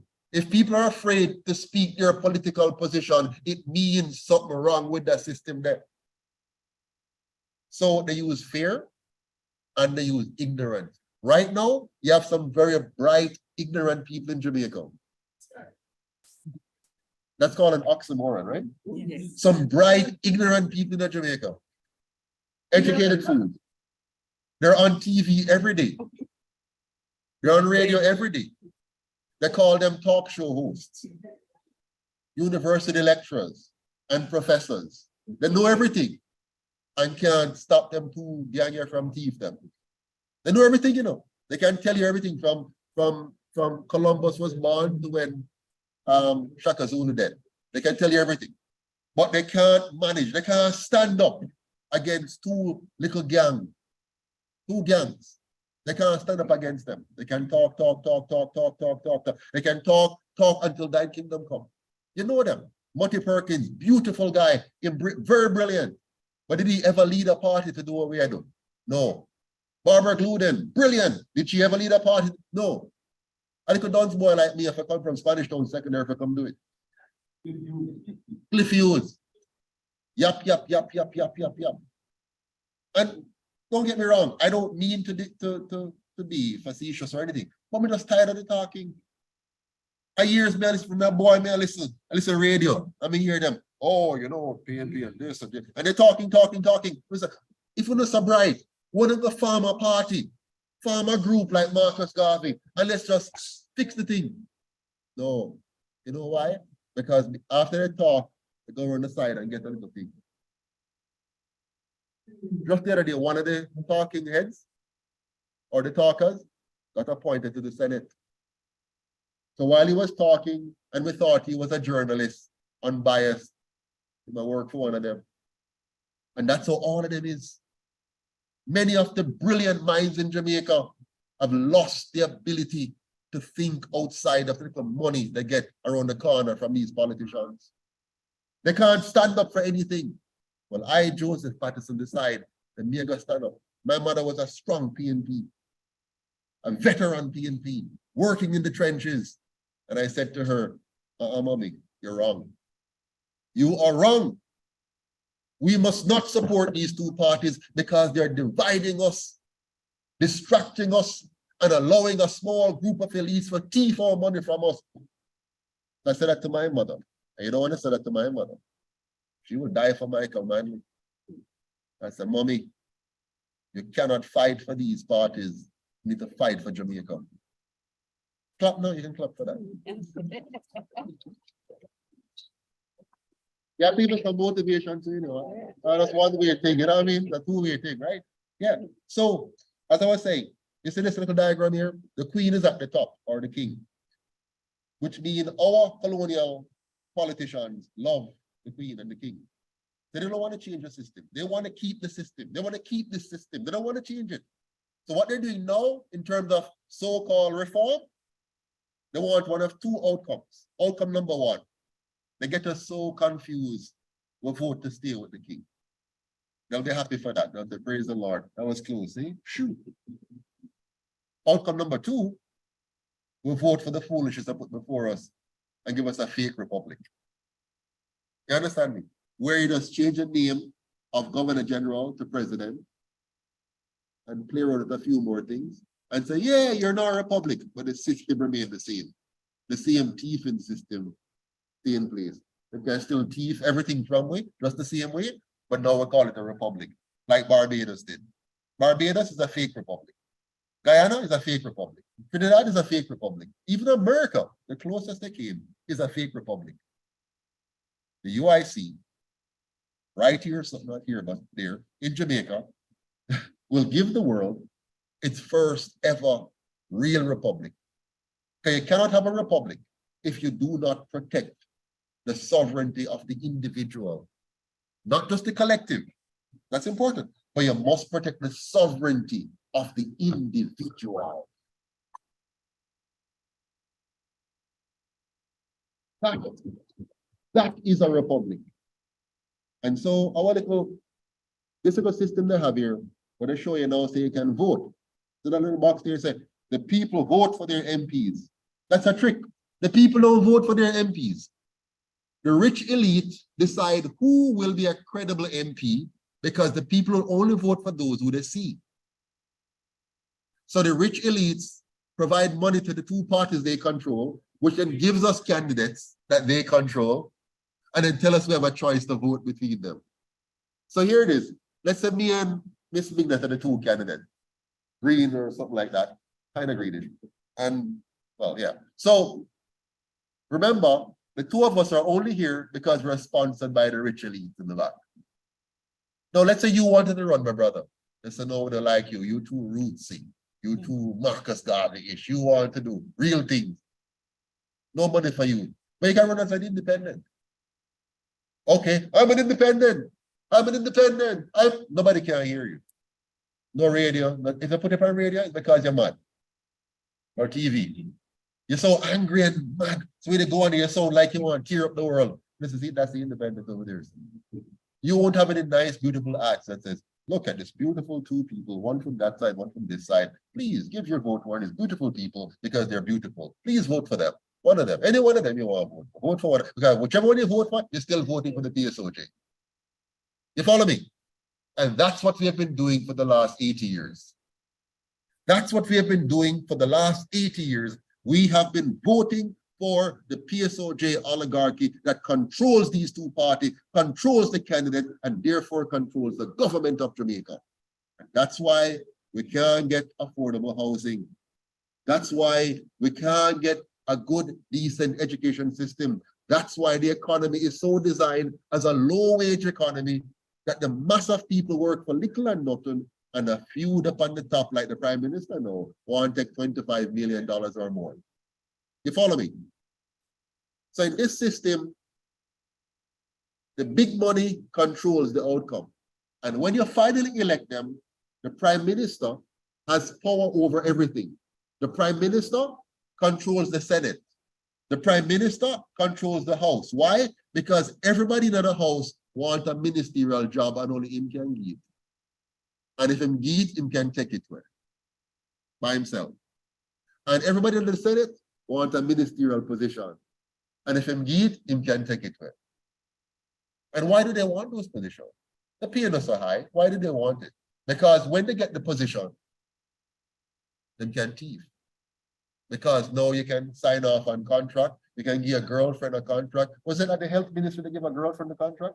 Or maybe a Petra job, you can give, you know, whatever it is. You have all kind of access now to create creative ways, creative accounting, to thief money out of the government. That's why they want a ministerial position. He's saying, no, that's going to give them a higher salary. They won't do that anymore. He says, when I give them a higher salary now, they won't want to do that anymore. They'll want to just enjoy the high salary. And think we're food. Yeah. So that's a system. Now I'm going to jump now quickly to our system. Now this one, I have to slow down a bit because you really want to get this one. This system here is the mother of all systems. It begins with the Constitution at the top, not the Queen or the King or the genderless entity. So this one now begins with the Constitution being written to supersede any man or woman. So whoever we elect in the future, they're constrained by well thought out laws and rules that limits their ability to destroy us. So if you're good, this Constitution will empower you to do good. And if you're bad, this Constitution will restrict you from doing bad. And it's called the rule of law versus the whims of men. Right now, we suffer from the whims of men. Prime Minister wake up one morning, let's give ourselves a 200% raise. That's whimsical. Yeah? We must have strict rules that prevent him from saying that. I can say it, but it can't happen. And I'll show you how. This system now comes down to every citizen being sovereign. But here's the kicker or the clincher. It is a 100% publicly funded system, meaning no big money can buy out the system now. Why? Because every person who wants to run simply have to qualify. So it means you have the education, the experience, and you have taken a good governance test to prove that you understand governance. You understand good governance. And then you go to your community, and you get a few people to sign off and say, I would like you to run. And when they sign off, they're giving you their vote, so they have to take it seriously. And then once that is done, every candidate gets the same thing. The same newspaper, radio, TV, internet, town hall, and debate. Every one of them the same way. So now they're on the same playing field. So if you're rich, you have no financial advantage because it's the same system. If you're poor, you have no disadvantage because you don't have to have any money to run. It's now the content of your character. Your ability to generate good, sound ideas and policies and present that to your fellow men and women. Rich or poor, the door is open to you. So now the best and brightest can come forward, not because of the pay. That's what the Prime Minister is saying. Because of the pay, the best and brightest might come forward. No, in our system, the best and brightest come forward, not because of the pay, but because there's no barrier to prevent them from coming forward. There's no financial barrier and there's no built-in bias to stop your grandson, your daughter, your brother, you from coming forward and saying, I want to serve, and the system allowing you to do that. As long as you have the character, as long as you have the ideas, as long as the people want to hear from you, nobody can stop you. That's our system. So it's going to have now an elected Senate. Right now, the senators in the old system are appointed by the Prime Minister and the leader of the opposition. So two parties get to appoint the senators. No, in our system, all 14 senators are elected, one per parish. In the current system, 21 senators are appointed by party leaders. What kind of foolish is that? So in our system, you run for the Senate, you get elected, one per parish. In our system, we elect a president directly by the people, not some party leader becoming leader of the executive. We want our president to be elected by the people nationally. And that president is going to be head of state and head of government. Cut out the extra salary. Right now, you're paying two people, a figurehead, meaningless governor general, sucking out some $250 million out of our coffers, plus 34 million for his salary. What a waste of time. Yeah, get rid of that. One man or woman, chief executive officer, like a company, that's all. And guess the beautiful thing is we no longer have government and opposition, we just have representatives. So you sit around a circle, you don't sit on sides. Yeah?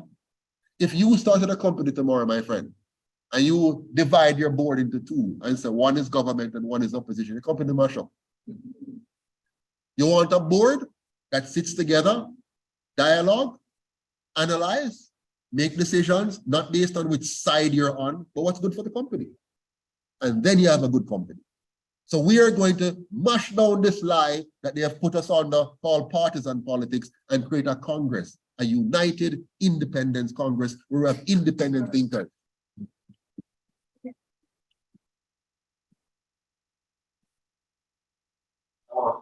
That's where we're going. And so we're going to merge central government and local government and just have government. We need for a fight about who for road this, parochial road versus, no, I just feel a road. Every road, I feel a road. So we don't want to argue about whether a local government road or central. No, just one road. Fix the whole of the road there. Just fix the road. Have one plan, and plan say from St. Thomas to St. James, from St. Elizabeth to St. Anne, from St. Thomas to Portland, from Hanover to Trelawney, from Clarendon to St. Elizabeth, from St. Mary to St. Anne. Just fix all of the road them on a schedule and give that to well-trained, well-equipped, smart Jamaican civil engineers.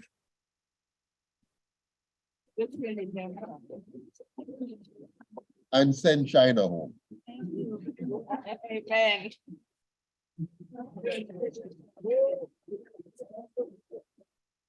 It's that simple. And if we design our asphalt roads properly and put some concrete ones in, they will last for the 16 years instead of the 6 months. And if we maintain the cracks as soon as they appear by having a public works department that goes around normally and regularly with well-employed persons, we'll fix them. So we won't have the whole heap of pothole. You'll have a few dents here and there, like in Toronto, but nothing major. They can now drive and look around rather than have to steer down. They can drive and say, oh, what a beautiful scenery over there. No, we're done with that. You must can drive comfortably, and you and your girlfriend or your wife, you know, a drive where you can look out and enjoy the scenery. That's what the UIC is about. We want to make sure every community in Jamaica look like a tourist resort, not for tourists. Every community must look, smell, and feel like a tourist resort for me and you, for we the people, and then the tourists come and enjoy it with us.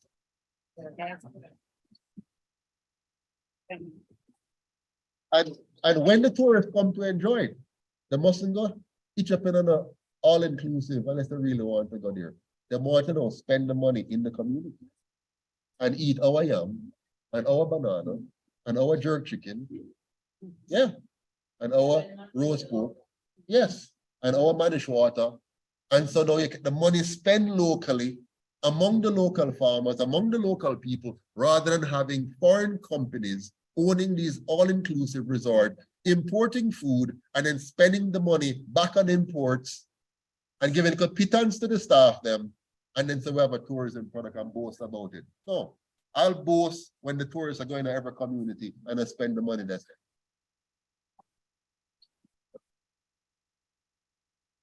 So, in our system, we have 3 vice presidents, and that was very tactical. Because if you have 1 vice president, they might want to bump off the president and take over. So we have 3. So none of them know which one of them going to be the president if the president kind of drop out. So 1 for Cornwall, 1 for Middlesex, 1 for Surrey, and they sit in the executive branch. Now I could tell you more, but I've told you enough so far for you to understand the field. And one day I'll go into more detail, but this sets the framework for a good quality country, because here what happened. Now the executive branch will be separate from the House and from the Senate. Right now they mix up together. I'll show you. The Prime Minister comes from the House and he brings some friend from the House in the executive, and he brings some friend from the Senate that him appoint in the executive. So they mix up. So when them teeth the stuff, they cover for each other. When you separate them now and make the one them in the House can't touch the money because they're not allowed, only the executive branch, they're going to watch them like a hawk. Where that go? Where that go? Where that go? You follow me? And the Senate will be doing the same thing too. What's going on with my parish? Why this budget line don't include none for my parish? So now you're going to have a proper check and balances going on. So that's what we want to have. We don't have that now because the system we have now is very, very flawed. Not flawed, designed to deceive, designed to defraud. And so the time has come for us to change the system once and for all.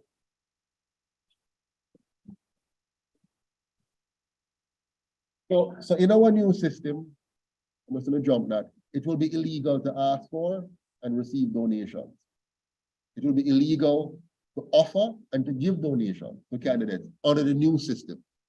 Why? Because it's 100% public. And parties will not be allowed to fund campaigns directly or indirectly. Thank you, my dear. Oh, you may have it. Thank you.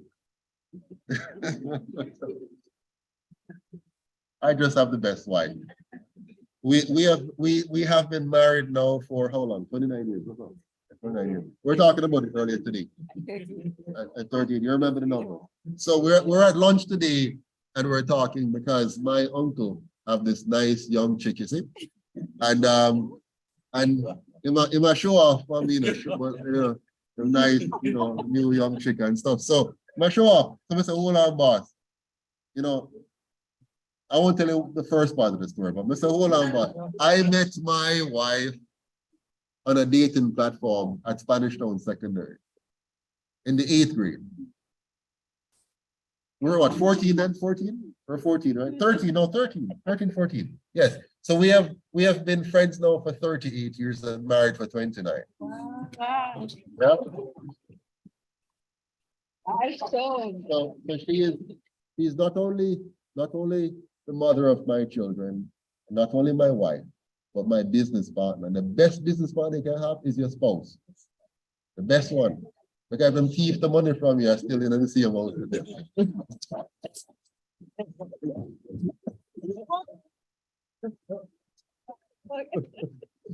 All right, tell you what, I'm going to stop this now because I'm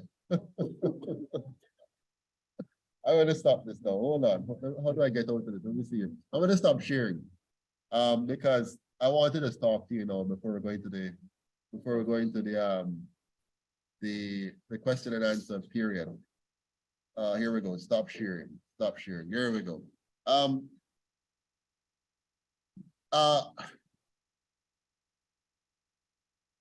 not a perfect human being. I have made many mistakes in my life.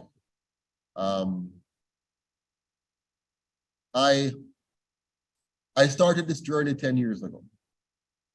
I came back to Jamaica 2011 after living in Canada for a number of years. And when I migrated to Canada because of my wife, because she had left high school and went away and left me in Jamaica. And we decided to make a commitment that after college, we're going to get married. So she went away to Canada and she took care of business and got herself educated. And I was in Jamaica. I went to UTech, got a, what do they call it now? Engineering. I did electrical engineering at UTech, full scholarship. And then we decided that we're going to get married right after college. And we got married. And the question was, where are we going to live? Will we live in Jamaica or will we migrate to Canada? And my wife, being the smarter of the two, said that, you know, given the condition of our healthcare system, should rather take the chance of having kids overseas in Canada where she had learned about the system. So I went, but she knew that the very day that I landed in Canada, that my heart was still back home in Jamaica. I love Canada. I respect Canada. It has opened my eyes to a lot of things. It has provided me a lot of opportunities. I have worked my way up from waiting table and mopping floors to becoming director of finance in the government right here in this beautiful country. I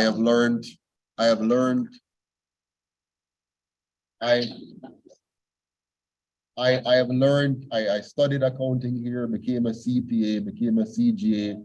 I have worked in magnificent companies, building systems, working with people from all around the world. I've worked with 120 different countries. I have had the chance to go to China, to Myanmar, to Africa, to India, to countries in Europe, Germany, England, France. So I've seen the world, and this country afforded me those opportunities. And it has built me together with the foundation that was laid by people like Miss Johnson at Miss Johnson Basic School in Northerly, Kingston, and Miss Reed, Juliet Reed from Dunrabin Primary up on Constant Spring Road, and Miss Little, my grade 6 teacher, yes, and to Spanish Town Secondary with Miss O'Connor and Miss Wallace and those teachers who put so much into me. And my grade principal at Stats, when I went to Stats, Isaac Henry, who said, Mr. Patterson, don't cry over spilled milk, mop it up. So I learned to take the hard knocks and the hard blow. And so coming back to Jamaica now and looking around for the first 2 years, connecting with the system again and seeing my people as we struggle the way we know how and survive the way we know how, I said to myself, there's no way that these two parties would ever fix this country. And so I set out on a mission. I'm going to do the impossible. I'm going to do the improbable. And I'm going to start a movement, which then became a political party, and fought and fought and fought until 2019, December 2nd, 2019. Yeah. No, it's the second actually.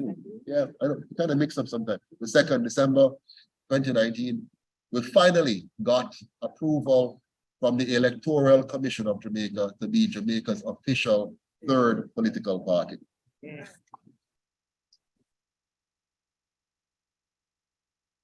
It was a major struggle. difficult struggle because they didn't want it to happen. And since then, it has been like a Vietnam War, trying to get us to the place where we can transform Jamaica. And so now I am counting on each and every one of you here and all of you online to rise up to the challenge and say, let us make this Jamaica's reality. That system you just saw me outline there, it is my gift to you. It is the UIC's gift to you. Let's not waste this last window of opportunity. If you know the cost and sacrifice for all of us, to our chairman, Mr. Winston Wright, our general secretary, Carly Ramirez Acosta, our treasurer, Naika Williams, our vice president for Cornwall, Mr. Chase Neal, our vice president for Middlesex, Miss Dr. Coretta B. Brown Johnson, our vice president for Surrey, Miss Jasmine Powell, Director Dr. Harvey, Director Janet Chakanowski, Director Christine Simpson-Mensah, Parish Manager Vincenza Crawford, Parish Manager Garth Barnett. All these people, together with my wife and I, and many others, are struggling to give Jamaica this last hope.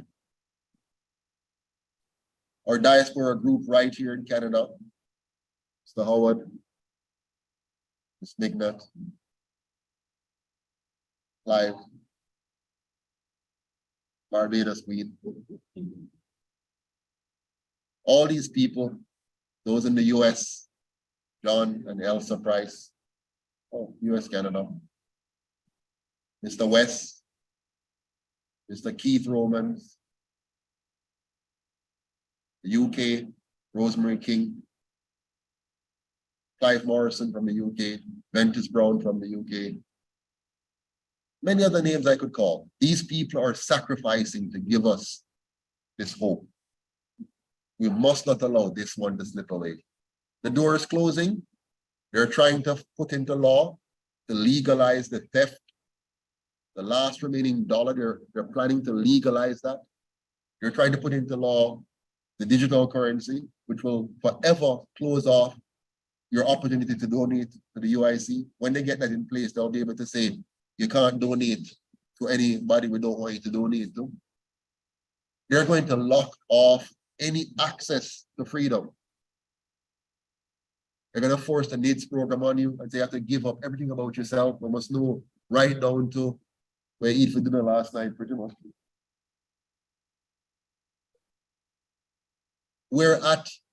This is the same moment we were at when Christopher Columbus came and they're about to kick off the slave trade.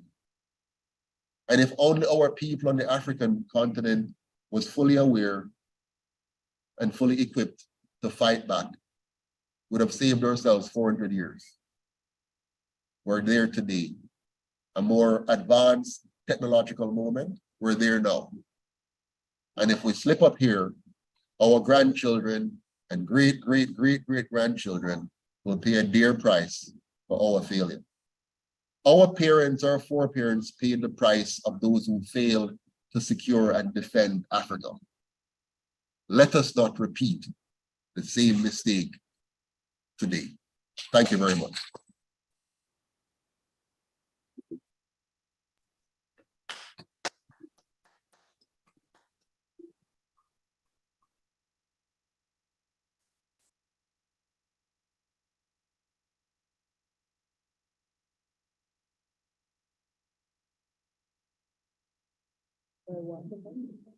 All right, with that, I'd like to open the floor to any questions.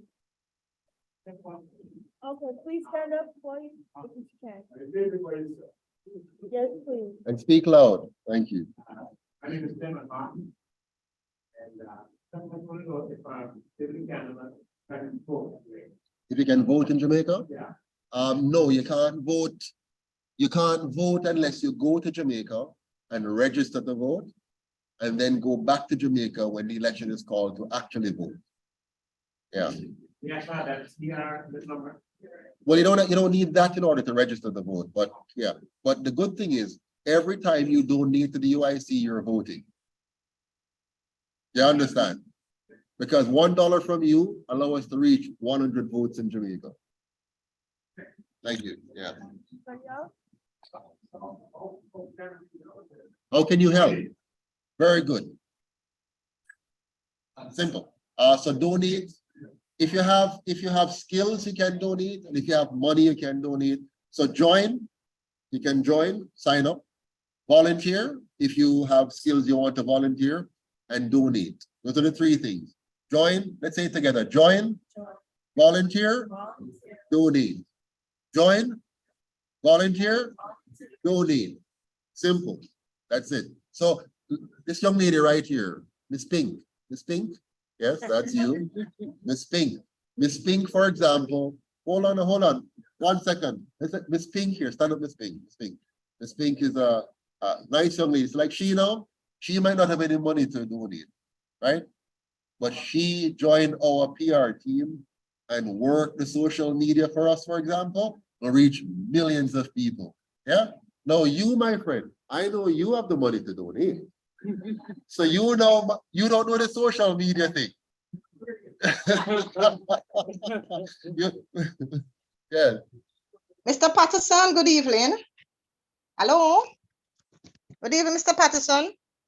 Of course you can. Yes, you can. You not hear me? Mrs. Patterson over there or Miss Nignat over there, we're more than happy to help you. Thank you so much. That's the first donation, everybody. Give her a round of applause. There you go. That's the first donation. Good evening. How do I join, Mr. Patterson? Good evening. How do I join? Next question. You not hear me? Hello. How do I Number join, Dennis. Mr. Patterson? Number Hello. Dennis, good evening. Yes, hi. Good evening. Hi, good evening. Hold on. I'm gonna ask you to hold the question. We'll get you to ask the question to the president directly. So hold on for us, Okay. right? Thank you. Go to you, yes.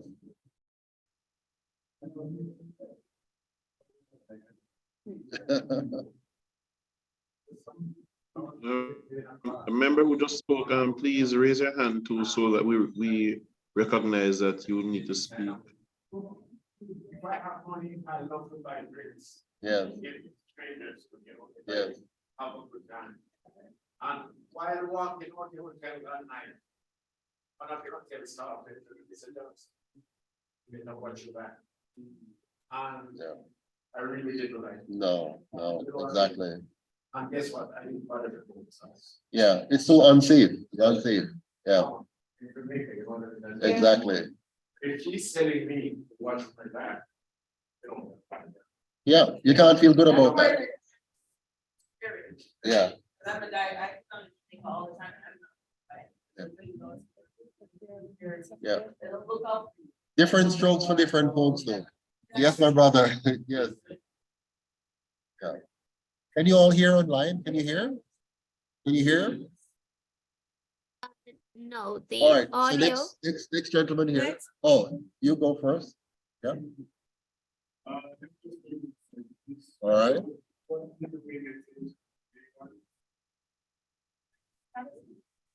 Yeah, so if you can try the mic, yeah, try the mic. So, he doesn't need a mic, it's good.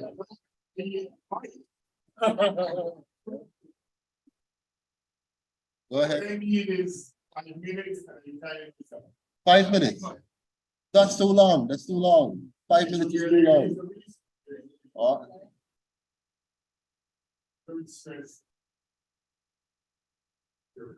yes. What very stress? Here is so different.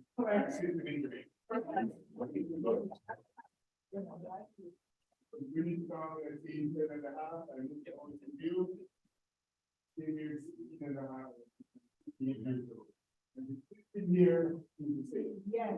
Let's get that straight. I cannot release the Jamaican dollars. I was doing the conversion. Prime Minister in Canada is allowed to retire at age 55, the pension for life. That pension is 450,000 Canadian dollars, okay? MP is allowed to get a pension for life, 174,000 Canadian dollars, okay? For the Canadian pensioners, it's $12,000 per year. Sick pay is no different, okay? Why am I here? I'm a bit more comfortable. But life is wrong. Every dollar I work, I can earn dollars. At a certain income bracket, they take out up to 40%. If people spend the money, you spend 13% to be shop. They take out other deductions. So every dollar we work in Canada, you're lucky to take on maybe 25 US cents. We got a lot of big rich people in our community pretending they're doing well. I will never pretend they're doing well. I've been on the floor before, and I can go back and sit on the floor again. Okay, my sons are great. Everything I do now is not for me, it's for my grandchildren, and for my son. Okay. I did my job with 2 sons, they're financially independent. One is on track to be a millionaire because I indoctrinated him from he was a kid. I'm no millionaire. Hey, my son has to be better than me, okay?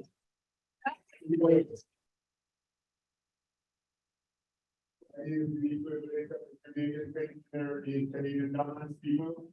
100 cents per week. That's why I'm here. Okay? When I go shopping for yellow yam, up to $6.99 per pound. Sweet potato, $4.99 per pound. Guess what the Chinese are doing in Toronto? They're switching the brand. Not from Jamaica. Jamaica. Yes. No, So yeah. our Jamaican brand in Canada, having myself, is worth billions. Everybody knows the power of our brand, so they get us to pay more for food by saying it's from Jamaica. Exactly.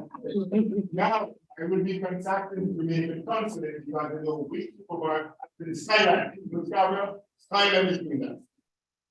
I will expose them to the Jamaican consulate, but the consulate will do nothing. They do not represent us. They did nothing for our farm workers. Okay? Yes. So why am I here? If I'm having a hard time, what about the person in Jamaica? That's why I'm here. My grandmother's stories in Catherine has never been repaired in over 100 years, people. And it killed the community because we got the road on the young ones, the way the team started and abroad. Guess what? Our thriving farming community is no more. No more. Jamaican people here are the hardest working people. Yes. When the Filipinos present themselves, what's the hardest? Right? They know how to brand themselves. Okay, people? In Toronto, an associate of mine is a world-class international chemist. He was contracted by a Jamaican, and thank myself, a Jamaican entrepreneur, right? And guess what? He chemically designed something for the road. So this man could get into profit instead of importing the petrochemical from Trinidad.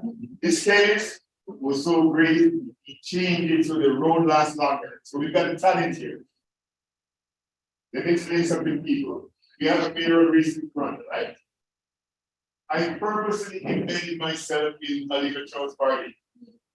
When I say money, we can say talent and skills and social media. Yes, election costs money in every country. Because I made a couple donations to Oliver Trump's campaign, I got 2 phone calls last Thursday. And look at what I did. We get a donation box. So it's kind of like I give them and I'm like to get a repeat. You know this is big here. All right. 2 people called me. Now there's going to be a mayoral debate next week at the UFP campus in Scarborough. I said, I registered, but I'm going to wait. You know what I said?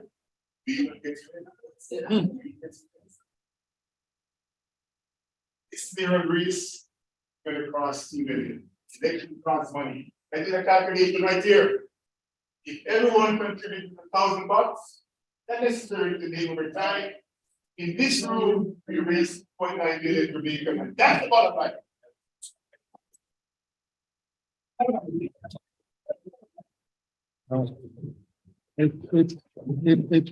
It was worth the 5 minutes, but we can't give anybody else 5 minutes. But, thank you. Oh, yes, you may, of course you may. So we have some persons online, but you'll go and then we take them online. Thank you. And then we'll come back to you, okay? Yeah.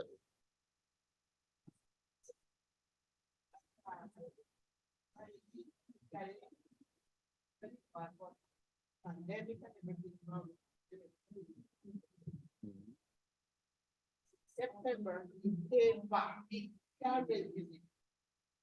And September gone, he come and he said, me, I will never, ever, ever go back to Jamaica. Wow. That's what he said. That's so And he sad. said, everybody that was graduated is at UC. Some gone to the States, some come to Canada, some gone everywhere. Yes. So there is nobody there to build the country up after Correct. they graduate. Because the country is going down to the earth. Yes, it's called brain drain. So I'm so glad. I just want to come and. Thank you. Thank you so much. Excellent. Which is why the UIC wants to give the diaspora direct voting remotely. So you can vote by absentee ballots around the world. So when we're elected, all diaspora will be able to vote from wherever you are in the world. You'll also be able to return home duty-free. You know, right now you have to pay money to come duty-free return home. And we want to make sure that those in the diaspora also can run for office in Jamaica. Because if we don't allow the diaspora to come back and be able to fully participate, we can't reverse that brain drain, right? So we have to do that. You have to leave now, eh? Care, my brother. All the best. Yes. This gentleman, take care. Thanks again. Thank you. Thank you. Thanks. Thank you. This gentleman, and then we go online. Okay? Go ahead, sir. I've read the UIC, the Manifesto? Yeah. Yeah. And I see the UIC vision. Is the vision like actually is the answer to fix most of our problems? Yeah. But the issue I'm like having with the UIC, and I think we're not getting out. We're not getting to the people. We're not gonna get a certain aspect of people. We're gonna get poor people or even people who need stuff. A lot of people are seeing, and I will agree to that, but we have to prove to that. We're in the information. Have you ever been on any one of our road tours? Okay. So we've been to all 14 parishes. And no, what you're asking for is what we want to do. So if we have the funds, we can go everywhere. But if we don't have the funds, no, I'm being very straight with you. Because every time we go somewhere, let me give you an example of how it works. Let's say we want to go to my constituency, which is next door. Like right, I live in my constituency, I live there. But if I want to go to Balaclava, Braze River, Shiloh, all of the areas, right? I have to have gas. Right? I have to take time away from work. I have to carry a team, and they have to be fed. We have to print materials. You know, so mobilizing is not as simple as it appears. It takes resources. If you come and show me, I'll follow your way. Yeah.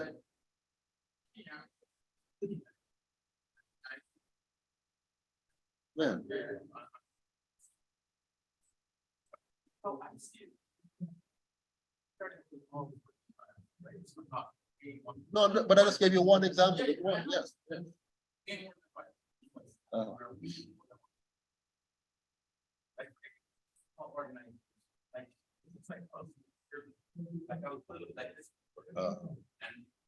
Right.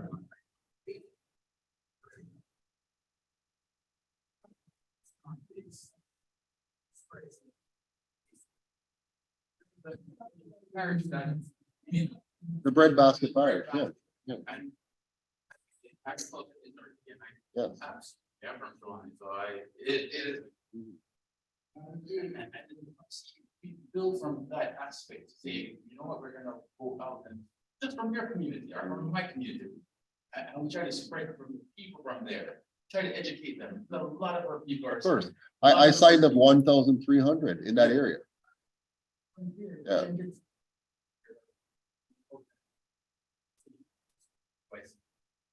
What will fix Jamaica? This one will make your life better. Can I tell you a little thing quickly? A quick thing. Our people have lost the volunteer spirit. Lost it. It's dead.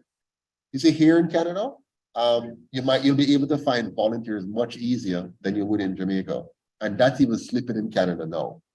Right? But in Jamaica, where when a person wakes up every morning, it's almost like you're scavenging. You understand? You have to hustle real hard. So I'm not saying they shouldn't, I'm just trying to put the context for you. And so when we do anything with the people, it has to be carefully understood in the context in which they live. What you're saying is what we need to do. We can do it, but we need your help to do it. So I am just recruiting you now to my team in St. Elizabeth. Yeah. So yeah. I recruited you already. What's your name? What's your name? Russell? What's your first name? Campbell. Okay. Good. Yeah. So we'll talk somewhere offline because I know you have it. And the good thing is you're not as old as I, so it means that you can really help me. So, so Ms. Patterson, get his number and everything for me. He's on. Who is you, sir? 1 second, just one person online. Let's get some online persons going here. Who was first? Naija, can you help? Audrey Dennis, Mr. President. Yeah. I can't Hi. hear you. Hi, good evening, everyone. Can you hear me? I'm not hearing. Yes, good not evening, hearing good her. evening. So let's Mr. hear from Patterson. Naija online. Hold on, Audrey. Mr. Patterson isn't hearing me yet. Hold on. All right. Who's going first? Miss Audrey Dennis. Okay, hi. I hope you can hear me now. Yes, I do like what you are putting forward for Jamaica. And after hearing you with the salary increase that this demonic prime minister gave himself and his friends, after I was in Jamaica when they were arguing back and forth with the principal and teachers over salary. So in other words, then they wasted our time getting paid for nothing, knowing well what we know now, that all the time they had this to do to give themselves the salary increase. So I want to know, given the chance that UIC gets in office, will you be able to do anything to reverse that policy increase? And the next thing is, you were just talking about volunteers. I believe some of those young people, we should get some of those young people in the schools to volunteer. They need to come out and start to help themselves. Because what we see now are every politician there, their sons, their daughters, their wives, and everybody is in there because there's money in there. They are like crabs in a barrel fighting for all the dollars. Thank you.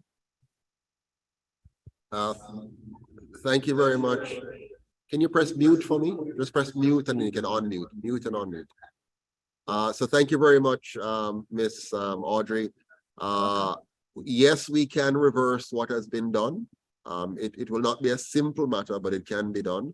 And yes, we should get the young people involved.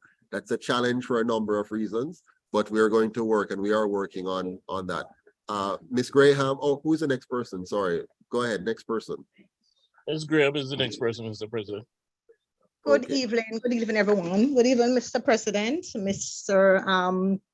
Patterson. I've been following when I was living in Canada, I just came home 2 years ago, and I've been following your YouTube interviews and stuff, and it really piqued my interest.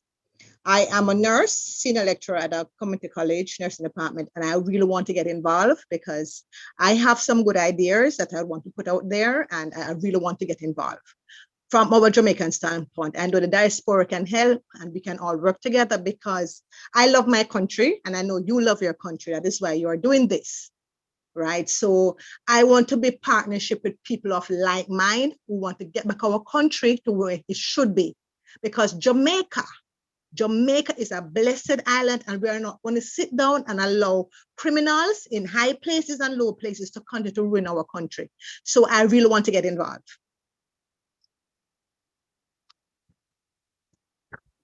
Absolutely. Thank you for that. 100% in agreement. Mr. Wright, who's the next person? It's Devon Taylor. Next person? All right, just before you go to Mr. Taylor, Mr. President, just to let the person who just expressed an interest know that they just go to our website and key their information to volunteer, indicate that they want to volunteer or join, and they can follow up with a call to our offices, and we will get them on the movement working together in whatever capacity they're able to volunteer. So the next person is Mr. Taylor. Good evening, everyone. Thanks for the presentation, particularly your views around environment. I am the president of the Jamaica Beach Birthright Environmental Movement that is spearheading a number of initiatives against colonial era laws that really does not give Jamaican rights to access their beaches, use their sea, but that is also extended larger towards environment, access to rivers, access to green spaces. Listening to your presentation, I want to learn a bit more as your views around environment. Sorry if I did not hear you build that into your framework of the Constitution, but I'd like to understand it some more. And I want to because humans have given themselves dominion over the earth. And some of us are of the view that that is one of the big reasons why we're having these great environmentalist crisis on the earth. That without the earth, there's no human, whereas the earth can survive without humanity. So we do see the earth as central to the survivability of human beings. So I'd really like to get your views in terms of if you're building a constitutional framework that is going to serve humanity, where does the environmental fit in that? What are your views on the environment?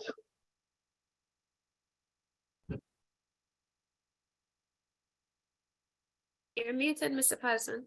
You're muted, Mr. President. We can't hear muted. you. Okay, how is that? Am I on now? Yeah. Mute me again. Where's my muter? Somebody has to mute this one. Now you're on. Now you're on. Somebody has to press the mute button for that. You have to mute this one. Thank you. Just the mute button.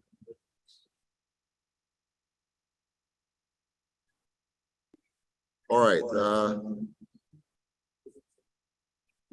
Mute? Okay, wonderful. Still not muted. You have to mute that one. Or reduce the volume, whichever one. So we're getting the feedback here. So, all right, I'll try to speak over it.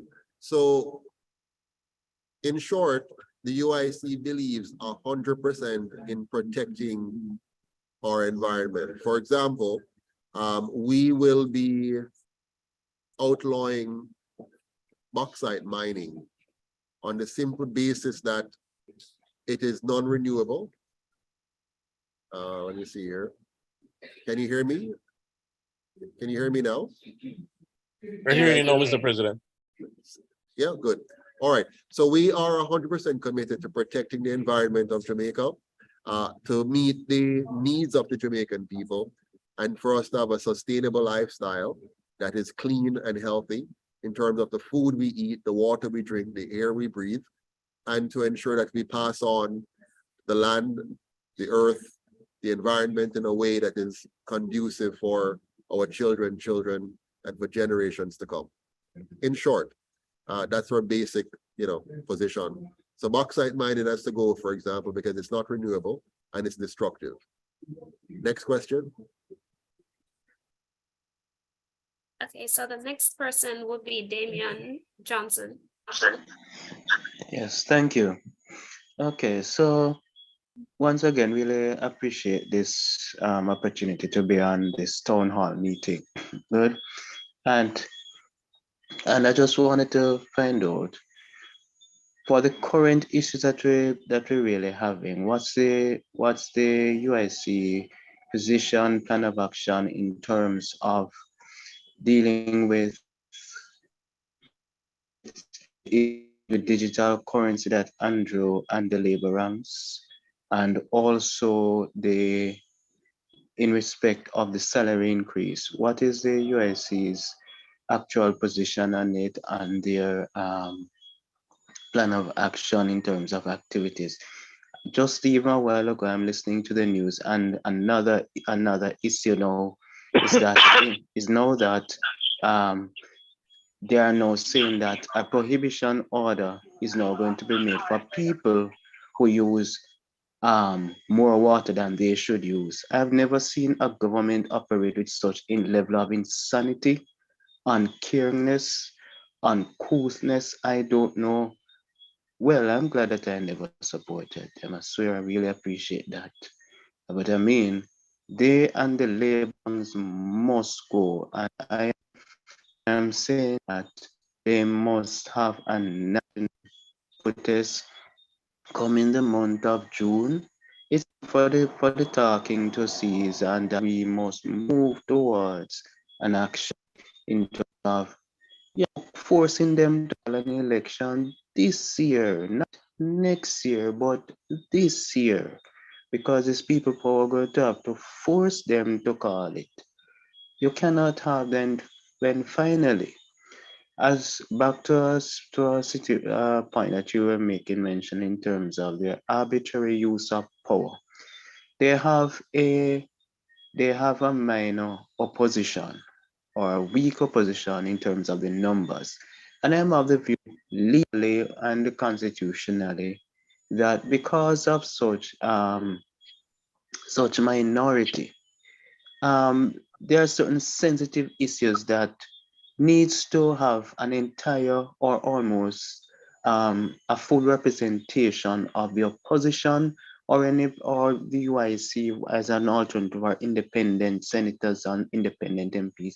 But there must be a full representation of the interest of the people there in terms of them adding a voice.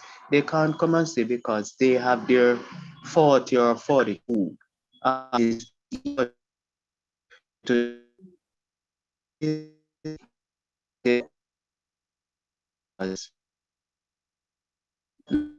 Right. Can we, Mr. Johnson, thank you so much. Mr. Chairman, do you or Chase want to take up the answer on this one or jump in at any point? Eh? Go ahead. I'm sorry, Mr. President, I didn't hear much of what was said by virtue of comment and then the question because the person is breaking up badly. All right, so I think I can answer one of them. One of the points raised was the pay increase and the UIC's position on it. Hold on, am I being seen? Sorry, sorry about that. Yes. We had a live broadcast recently where we spoke on that issue. On the matter of the pay increase, and Mr. Patterson had spoken to it earlier, we say that the government does not deserve to raise their pay, especially in light of the bad governance and their failure to create a society that is progressive for the Jamaican people. In light of that, we have made 10 demands that the government must fulfill 10 requirements by June 10. And these include they must initiate the fixed election dates as was promised by the Prime Minister, job descriptions for MPs, ministers, and senators. They must initiate performance-based pay, Fourth, effective separation of powers between the Senate, House of Representatives, executive, judiciary. They must bring into being effective checks and balances, bring into being independent elected senators, which is a feature of our governance model that was just discussed. And they should ensure, seventh, grassroots candidate selection. Instead of the party or the delegates selecting candidates, we must have grassroots candidate selection. Another demand that we make is that a system must be put in place where campaigning is 100% publicly funded to eliminate the big money control. Ninth, there must be taxing and borrowing restrictions. 10, they must stop the CBDC and return the Bank of Jamaica to the people of Jamaica. 11, get rid of NIDS. 12 and 13, no government funding supporting or promoting of sexual relations and gender identity. And number 14, we demand a real republic now, which is the non-partisan constitutional republic that was just described by the president. So should the government fail to bring these into being, to fulfill these requirements, and we know that they will, by June 10, then the UIC is going to be leading a national protest action. And also, you know that we'll be following up with an education session to the people of Jamaica to let them know really what is at stake. I hope that answered your question.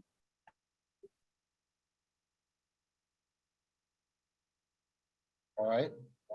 So we're gonna break for an intermission from over here, man. You can do your thing.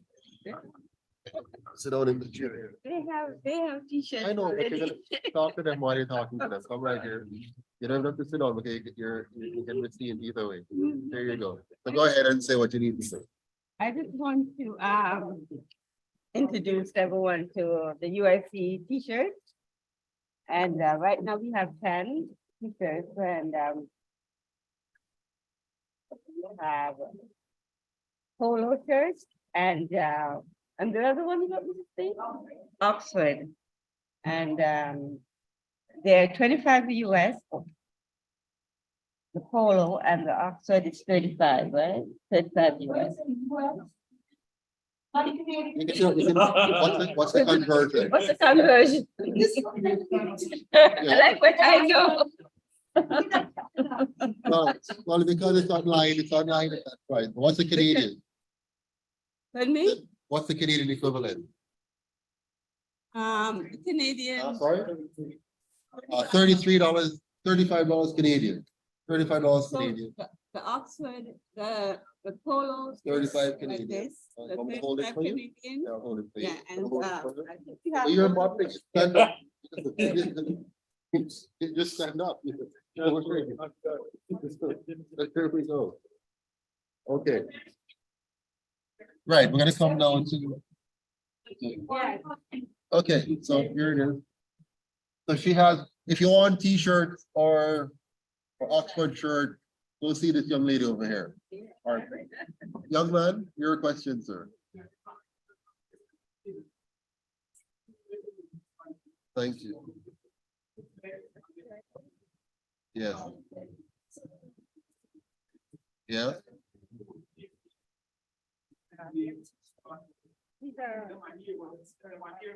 Yeah. Yeah, man. Wonderful. So water hose. All right. What's your name, sir? What's your name? Just your first name. Just your first name. Or last name. Or your alien. What's your alien? What's your alien? King. Okay. All right. The king is here. And the king says we're getting traction in Waterhouse and where? Nannyville. Yeah. Yeah. So what him call Nannyville and him call Waterhouse. Somebody areas the people I hear about me, right? All right. Right.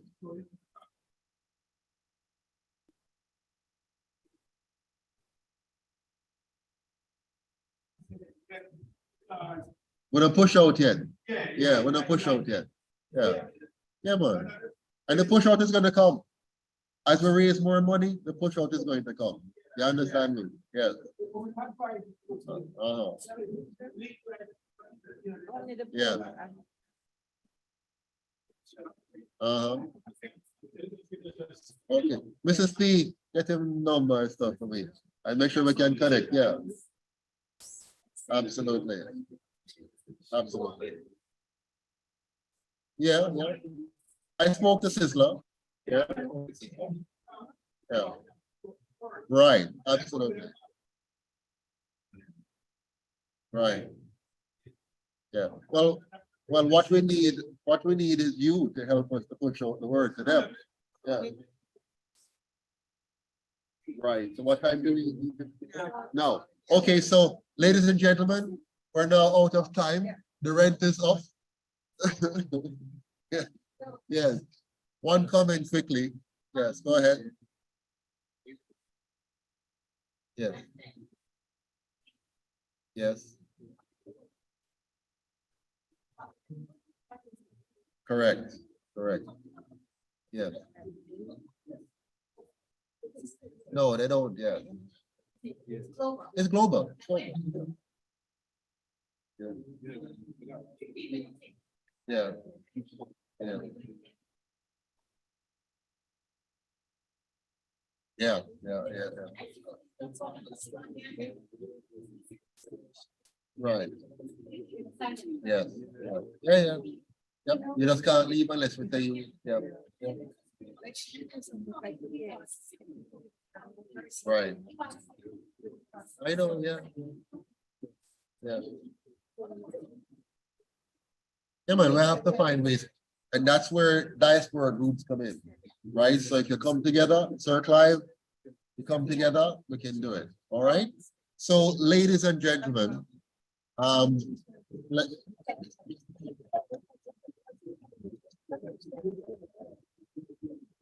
Thank you very much, Mr. my pleasure, my pleasure. Yeah. Thank you for coming. Thank you, my sister. Same here. Really? And so flow. Yeah.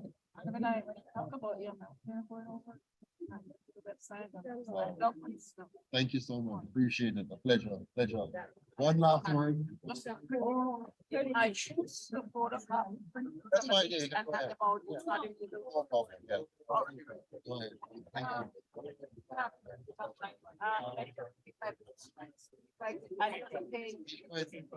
Speak with her for me. Mrs. Peter. Sorry, guys, I'm being pulled in a different direction. Sir, one last thing. Go ahead. Come close. Come close.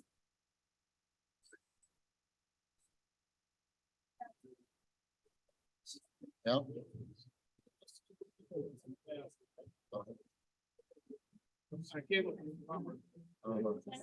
And so while the president is occupied, let me just take this opportunity to thank everyone for being here, for participating, for making this a success. I ask you to not let the message stop here, but share with our friends and neighbors and colleagues. And if you're in the diaspora, particularly your people back home, share this info with them. Let them know that there is an option to change your lives for the better. Online, we have descended into chaos here. Everybody is now buying T-shirts and giving name and registration and all of that. And our tenant, or our landlord, is kicking us out as well because the time is up for us to be on here with you. So thank you all very much for being here tonight. Really appreciate you. I think it was a lovely. Give us a rating now. Tell us how it was. 100% if we're great, 0 or 1 if we're poor, 50 if we're so. Put it in the comment line wherever you are on Facebook or Twitter or whatever. And remember to go and like and subscribe to our YouTube channel so we can get more people on there. We're just 6,000 strong right now. We need 60,000. So go on YouTube and subscribe, please. Thank you so much for your time. Thank you for your support. And Jamaica needs you. All right? UIC, one Jamaica, stronger together. One Jamaica, stronger together. Have a good night, everyone. Take care. All the best. Thanks for coming. Thanks for coming. Thanks for coming. Good night, everyone. Thank you for coming. Brother Clive, I know it's late. Brother Ventis, I know it's late where you are. Sweet dreams, and we'll talk soon. Brother Clive, you have a good night, man.